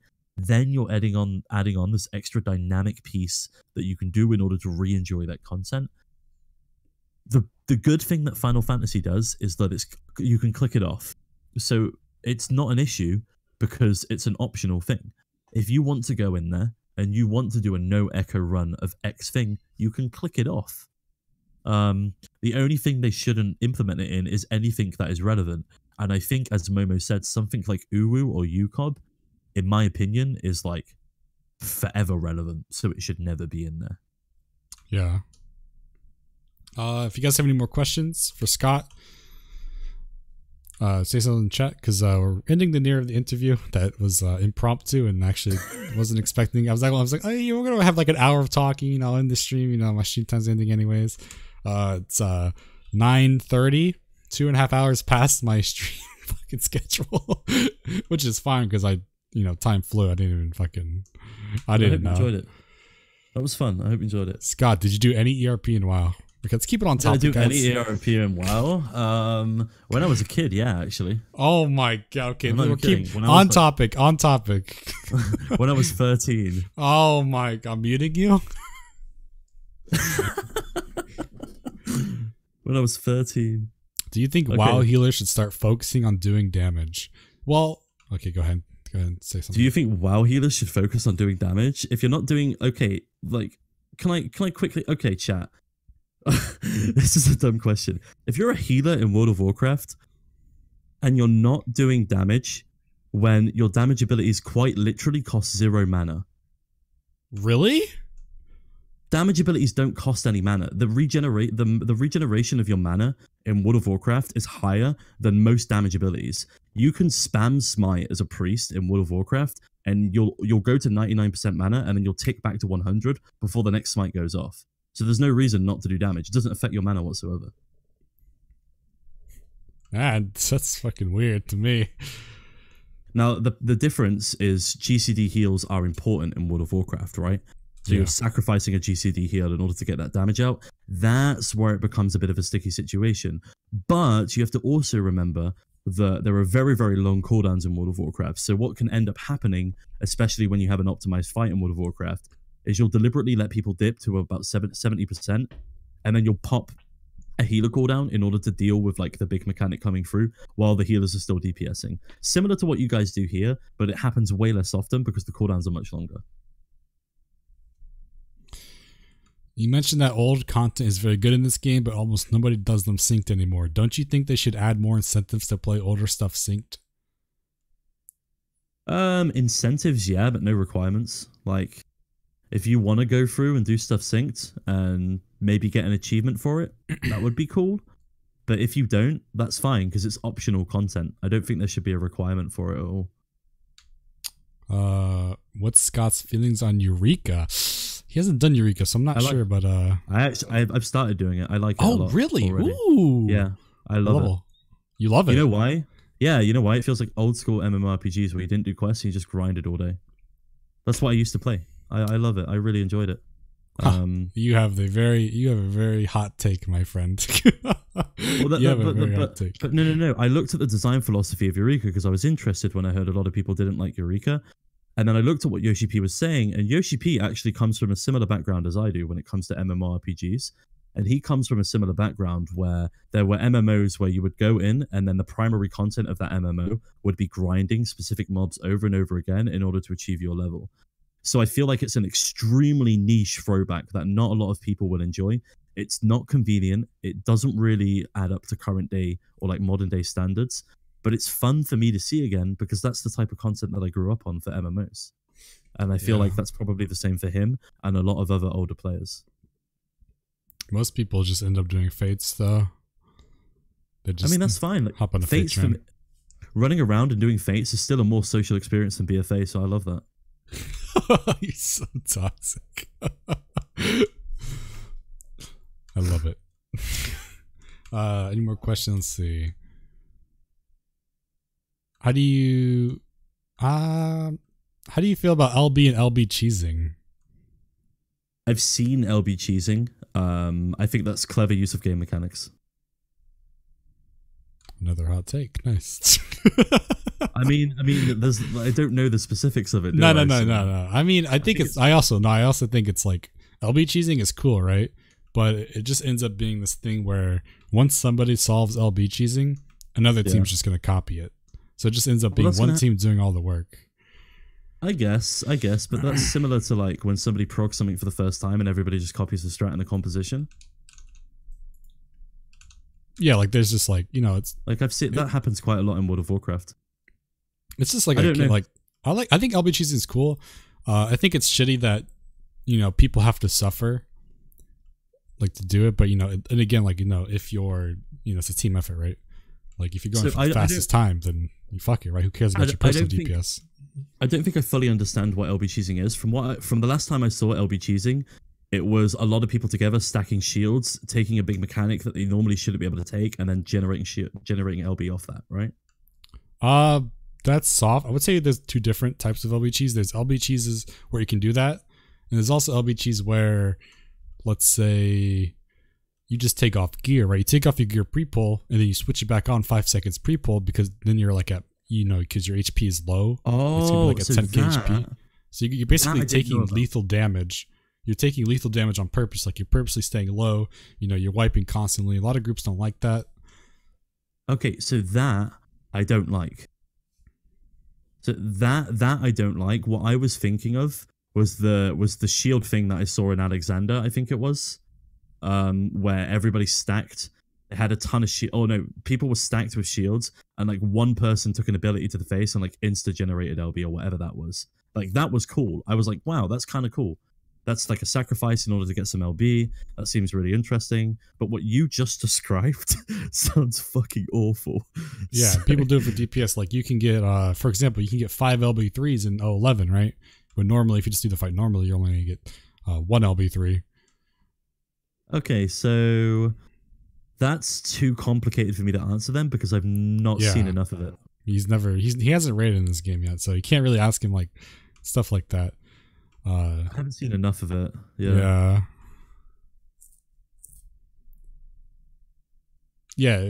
Basically, rewards playing because you're taking mechanics you're not supposed to take to the face, and then you're just building LB off that because you're dropping below lethal HP. And when you take lethal HP, you get like a huge chunk of LB. What it's also an issue for prog sometimes because I remember specifically there were some groups that would LB cheese Garuda, which would get them tank LB3 for Ifrit, and they could just tank LB3 the dashes in Ifrit, and they didn't have to do the mechanic. Okay, that just sounds really dumb. Okay. And they would get the LB3 back because taking a dash in Ifrit would give them, it would technically drop them below lethal HP, but because of the shielding, it didn't. So I'm gonna retract my original statement of like clever use of game mechanics. Actually, no. I'm gonna say it's clever use of game mechanics, but that doesn't necessarily mean that I agree with it.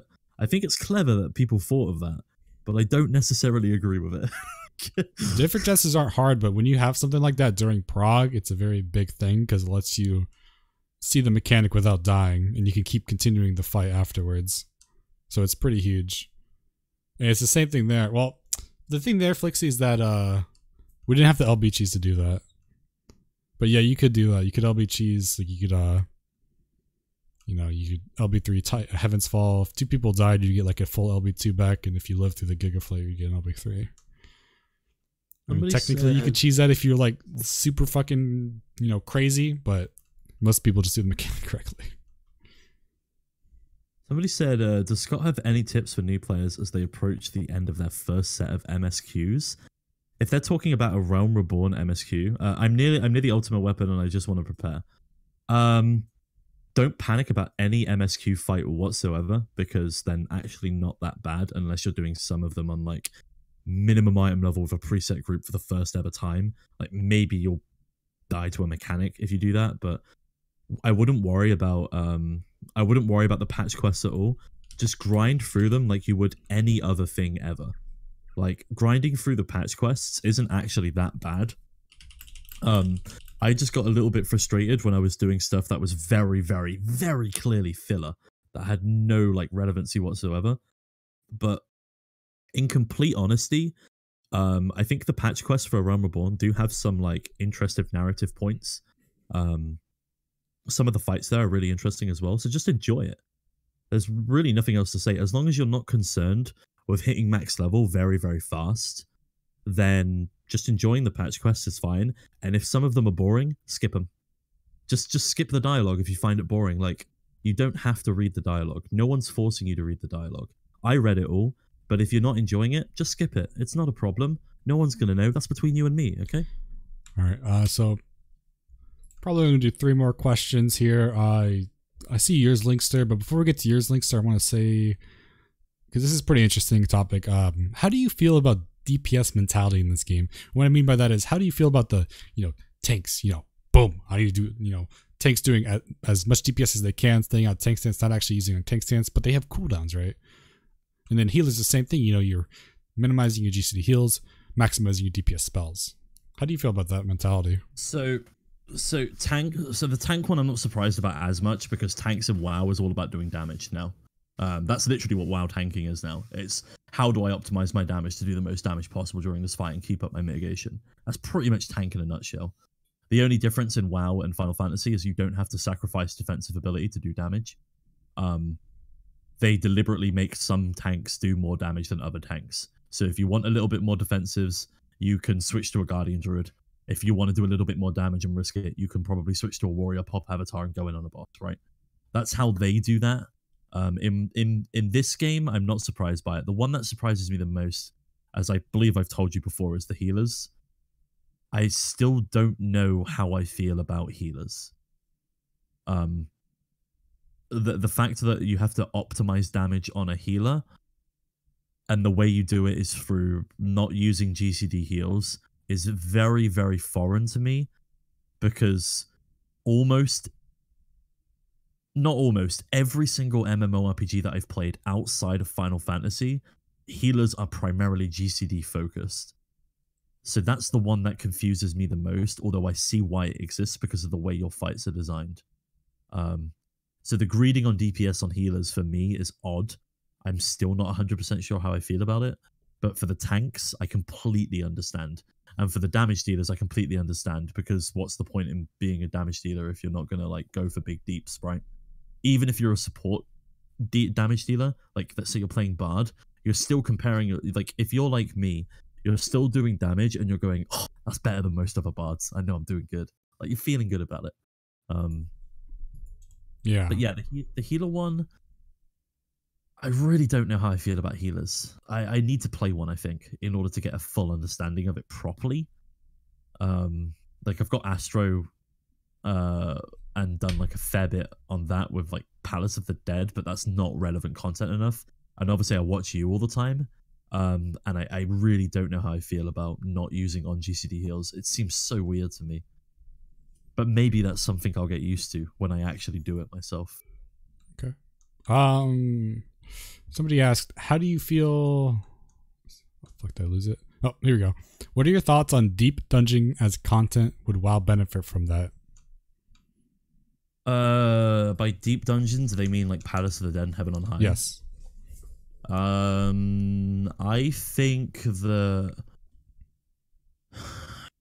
think it would be beneficial for World of Warcraft because right now they don't really have any other content that's repeatable outside of Mythic Plus or raids.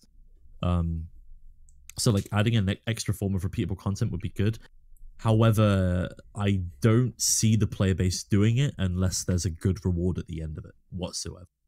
And it wouldn't work as a leveling tool because spamming dungeons through Dungeon Finder in World of Warcraft is a pretty solid way of leveling up because you have specs.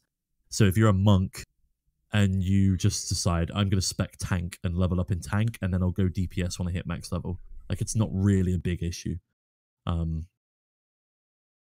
So I think it would be, personally, I would like to see that type of content in WoW. However, I would be skeptical as to how many people would actually do the content. And if not many people are actually doing the content, then Blizzard themselves wouldn't really care about updating it or like pushing it any further. Okay. That's a fair opinion. I mean, personally, I don't really care about deep dungeon stuff too much. I think it's cool to do with friends, but yeah, I like options. Is basically what I'm trying to options say. is always good. Like, because doing dungeons, it gets, it's monotonous. Like it gets boring. Sometimes you want like you want a breath of fresh air, right? Yeah, like I won't lie. Occasionally, I've gone, I might nip into Golden Saucer today. I've not done it yet, but I think about it. All right. One last question, boys. For Mr. WoW Refugee himself, no longer a WoW Refugee after completing the main story quest of Final Fantasy XIV. He's now a Final Fantasy XIV streamer coming to take over the directory. Mr. Scottzone. I'm right, dude. Who is Scott? Good question. Who are you, Scott? Who am I? Oh, that's a really philosophical question. I'm a WoW refugee who came over to Final Fantasy after getting extremely frustrated with World of Warcraft. I've been playing World of Warcraft for 14 years. I started playing when I was 10 years old. I cleared raid content when I was 11 years old. We cleared up to AQ 40 with my family's, my mum and my sister's guild. And then when I got into like Wrath of the Lich King around the time I was about 15 years old, that's when I started joining guilds for myself and started progging properly. And then ever since then, I've been clearing the hardest content in the game as best as I could. I've done PvP. I've gotten a decently high arena rating, nothing astronomical, but something decent. And then also I've pretty much played every single MMORPG under the sun. I played Warhammer Online for a long time. I played a lot of other games for a long time. I played a lot of Counter-Strike. I played a lot of like strategy games. I used to play StarCraft at like a pretty decent level. I was a Zerg player, for anyone who really hates Zerg. And the main thing is that I came over to Final Fantasy XIV after looking at the game and doing a comparison between the class design in Larry Zor's video as an example, as I was discussing with my friends in World of Warcraft on stream as to why I feel like the class is, why I feel like the game is degrading. And then that caused a realization in myself that I should probably go over to Final Fantasy and check the game out. I tried it out. I did okay. I somehow fostered some form of community. I have no idea how it happened. And then met people like Momo who were very kind in taking me under the wing and explaining the game to me. And I'm now in the Final Fantasy section. So that's pretty much a short answer as to who I am. Yeah, don't know how else I can explain that one. I started by ERPing when I was 13 years old. Damn right, dude. Gold Shy, I know where it's at. All right. Well, I guess that's it, right? I mean, we've talked about pretty much everything under the sun. You know, it's been 3 hours, 30 minutes, I think. That's, you know, it's been a while. It's been yeah, it doesn't feel like that though. You know, it just kind of brought you on like as an impromptu, like an interview, and it ended up being like this huge ass discussion that, you know, whatever. I mean, if you guys haven't checked out Scottzone, go check him out. Can we get a shout out command for Scottzone, please? I'm always down for this dude. I love this stuff. If you guys love his voice, his nice little commentary, he does it Any lads in the chat? every day of the week. Any lads in the chat. Yo, where my lads at? What do I use? Ayaya? Ayaya? Oh, dude, Ayaya's where it's at, though. Let's be real. I'm a big fan of Ayaya. Twitch.tv.papegazone, ban that guy. Gotcha, dude. Never come back to my chat, man.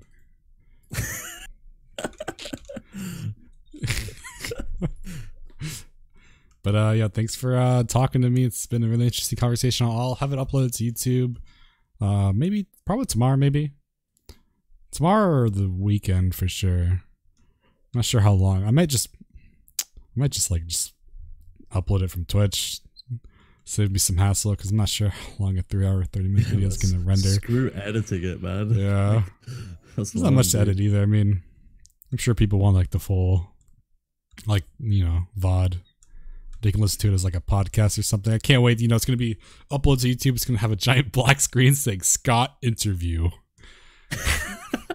How official. Wow, dude. But yep. You have anything else you need to say? You want to say? Guys, thank you very much for checking out the impromptu interview. And I would highly recommend subscribing to Final Fantasy FFXIVMomo. All right. I mean, I agree with that. You know, fuck Scott. If you guys got Twitch Prime music on Scott, come over here. You know, I'll take you under my wing. I'm just kidding. But yeah, thanks for sticking around. Thanks for your lovely insight on the World of Warcraft game. I actually had no fucking idea that it was just like this, like similar in aspects. You know, it's like crazy. The reality is though, like we barely touched on there's so much of it. Because yeah, there's so much. There's so much to talk about for hours, right? Yeah. Yeah. Maybe we'll have another conversation, you know, soon, or you can have your own little podcast on your stream. That'd be cool to listen to. Oh, you know what you should do? Oh, you know what's a good idea? There's actually a paper written by, or like an article written by a WoW developer, going over the Thornton fight. You should totally like read that on stream after you do the fight, and like you know, kind of compare it. That'd be really good, like analysis, kind of. Oh, that would be sick, actually. I'd be down for that. I'd be like, I'd watch that shit. I'd download it to my phone, listen to it as a podcast. Damn right, dude. That's yeah. Totally do that. No, that actually sounds really cool. I might do that. Dude, do you have any? Before we go, do you have any advice for falling? Because I'm actually so fucking scared. Wait, what? Advice for Thornton? Yeah, I'm so unbelievably scared, dude. Just go in. Yeah, just go in. Just go in and keep your mind open. Okay. It's a pretty difficult fight. People say they nerfed it. I'm not sure how they nerfed it, if they nerfed it at all. But if they nerfed it, on minimum item level, is the nerf really gonna matter? Like, no, it depends what they nerfed. That's what I mean. Yeah. They did nerf it. Okay, that's fine. Don't worry. It's still probably just as difficult. Yeah, it's a really good fight. You should you'll love it. It's probably the best primal fight in the whole game. Okay. I was like, the reason I did wheel is I was hoping it would spin on other stuff. I was hoping to get like a bit of Shiva, maybe do a little bit of Sophia at some point, get an Ayaya in there. Yeah, like, you thought actually it's so funny because Thornton steals mechanics from like every single primal fight. There's like a mechanic from every primal fight in that fight. So technically, doing every fight before Thornton makes so much more sense than just doing Thornton right away. But you know what? Yeah, that's what's gonna make it harder. That's what's gonna make it harder. I even played around with the idea of doing them all in order. So like doing a Realm Reborn first, then doing Heaven's Ward, and then I was going to debate everybody when I got to Forden and just skip it and do the rest. And go back to Forden at the end. But so far, when I've spun the wheel, I've got Titan, Ramu, and Forden. Like, oh shit, we just got hosted, man. That's not good. We're just about to end. Very merry. No, very merry. Thank you very much for the host, man. I appreciate that. Yo, you want to do it for me? Okay, go ahead. Yo, very merry. Thank you very much for the host, dude. I appreciate that. Like, guys, can we get a shout out command for very merry? I really appreciate that. Thank you so much for the host, dude. That's super, super cool. I've lurked in your stream a couple of times. You're absolutely fantastic. I hope you had a nice stream, dude. That's Scottzone talking. If you didn't know. Yo, Mary, we're just about to end, man. You had to. You missed. Well, we'll be uploading the VOD, but yeah, we had a really in-depth conversation about this. World of Warcraft versus Final Fantasy 14 in terms of like battle design, class design, game design. What else did we talk about?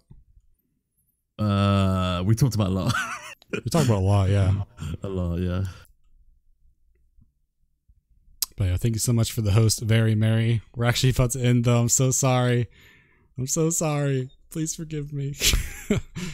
But yep, I'm gonna head out. I will see you on Monday because I'm gonna cancel my stream so I can watch your Thornton. Okay. I'm not joking. I'm cancelling Monday as well, dude. Did you know that? Oh shit! Well, I mean, all right. Let's do like a Switch POV day. I'll stream Thornton. You can stream Savage content. Oh yeah, dude. Sounds good, dude. I'll do UCOB. You do Forden. Oh shit! That sounds good. Yeah. I'll erase my memory too, so I can like forget everything. Yeah, fantastic, dude. All right. I will see you later then. Thanks for the interview again. Very insightful. That's all right. I'll let you say goodbye to your stream, dude. I appreciate you having me on. Yeah, you know, no problem, man. Peace out. Peace.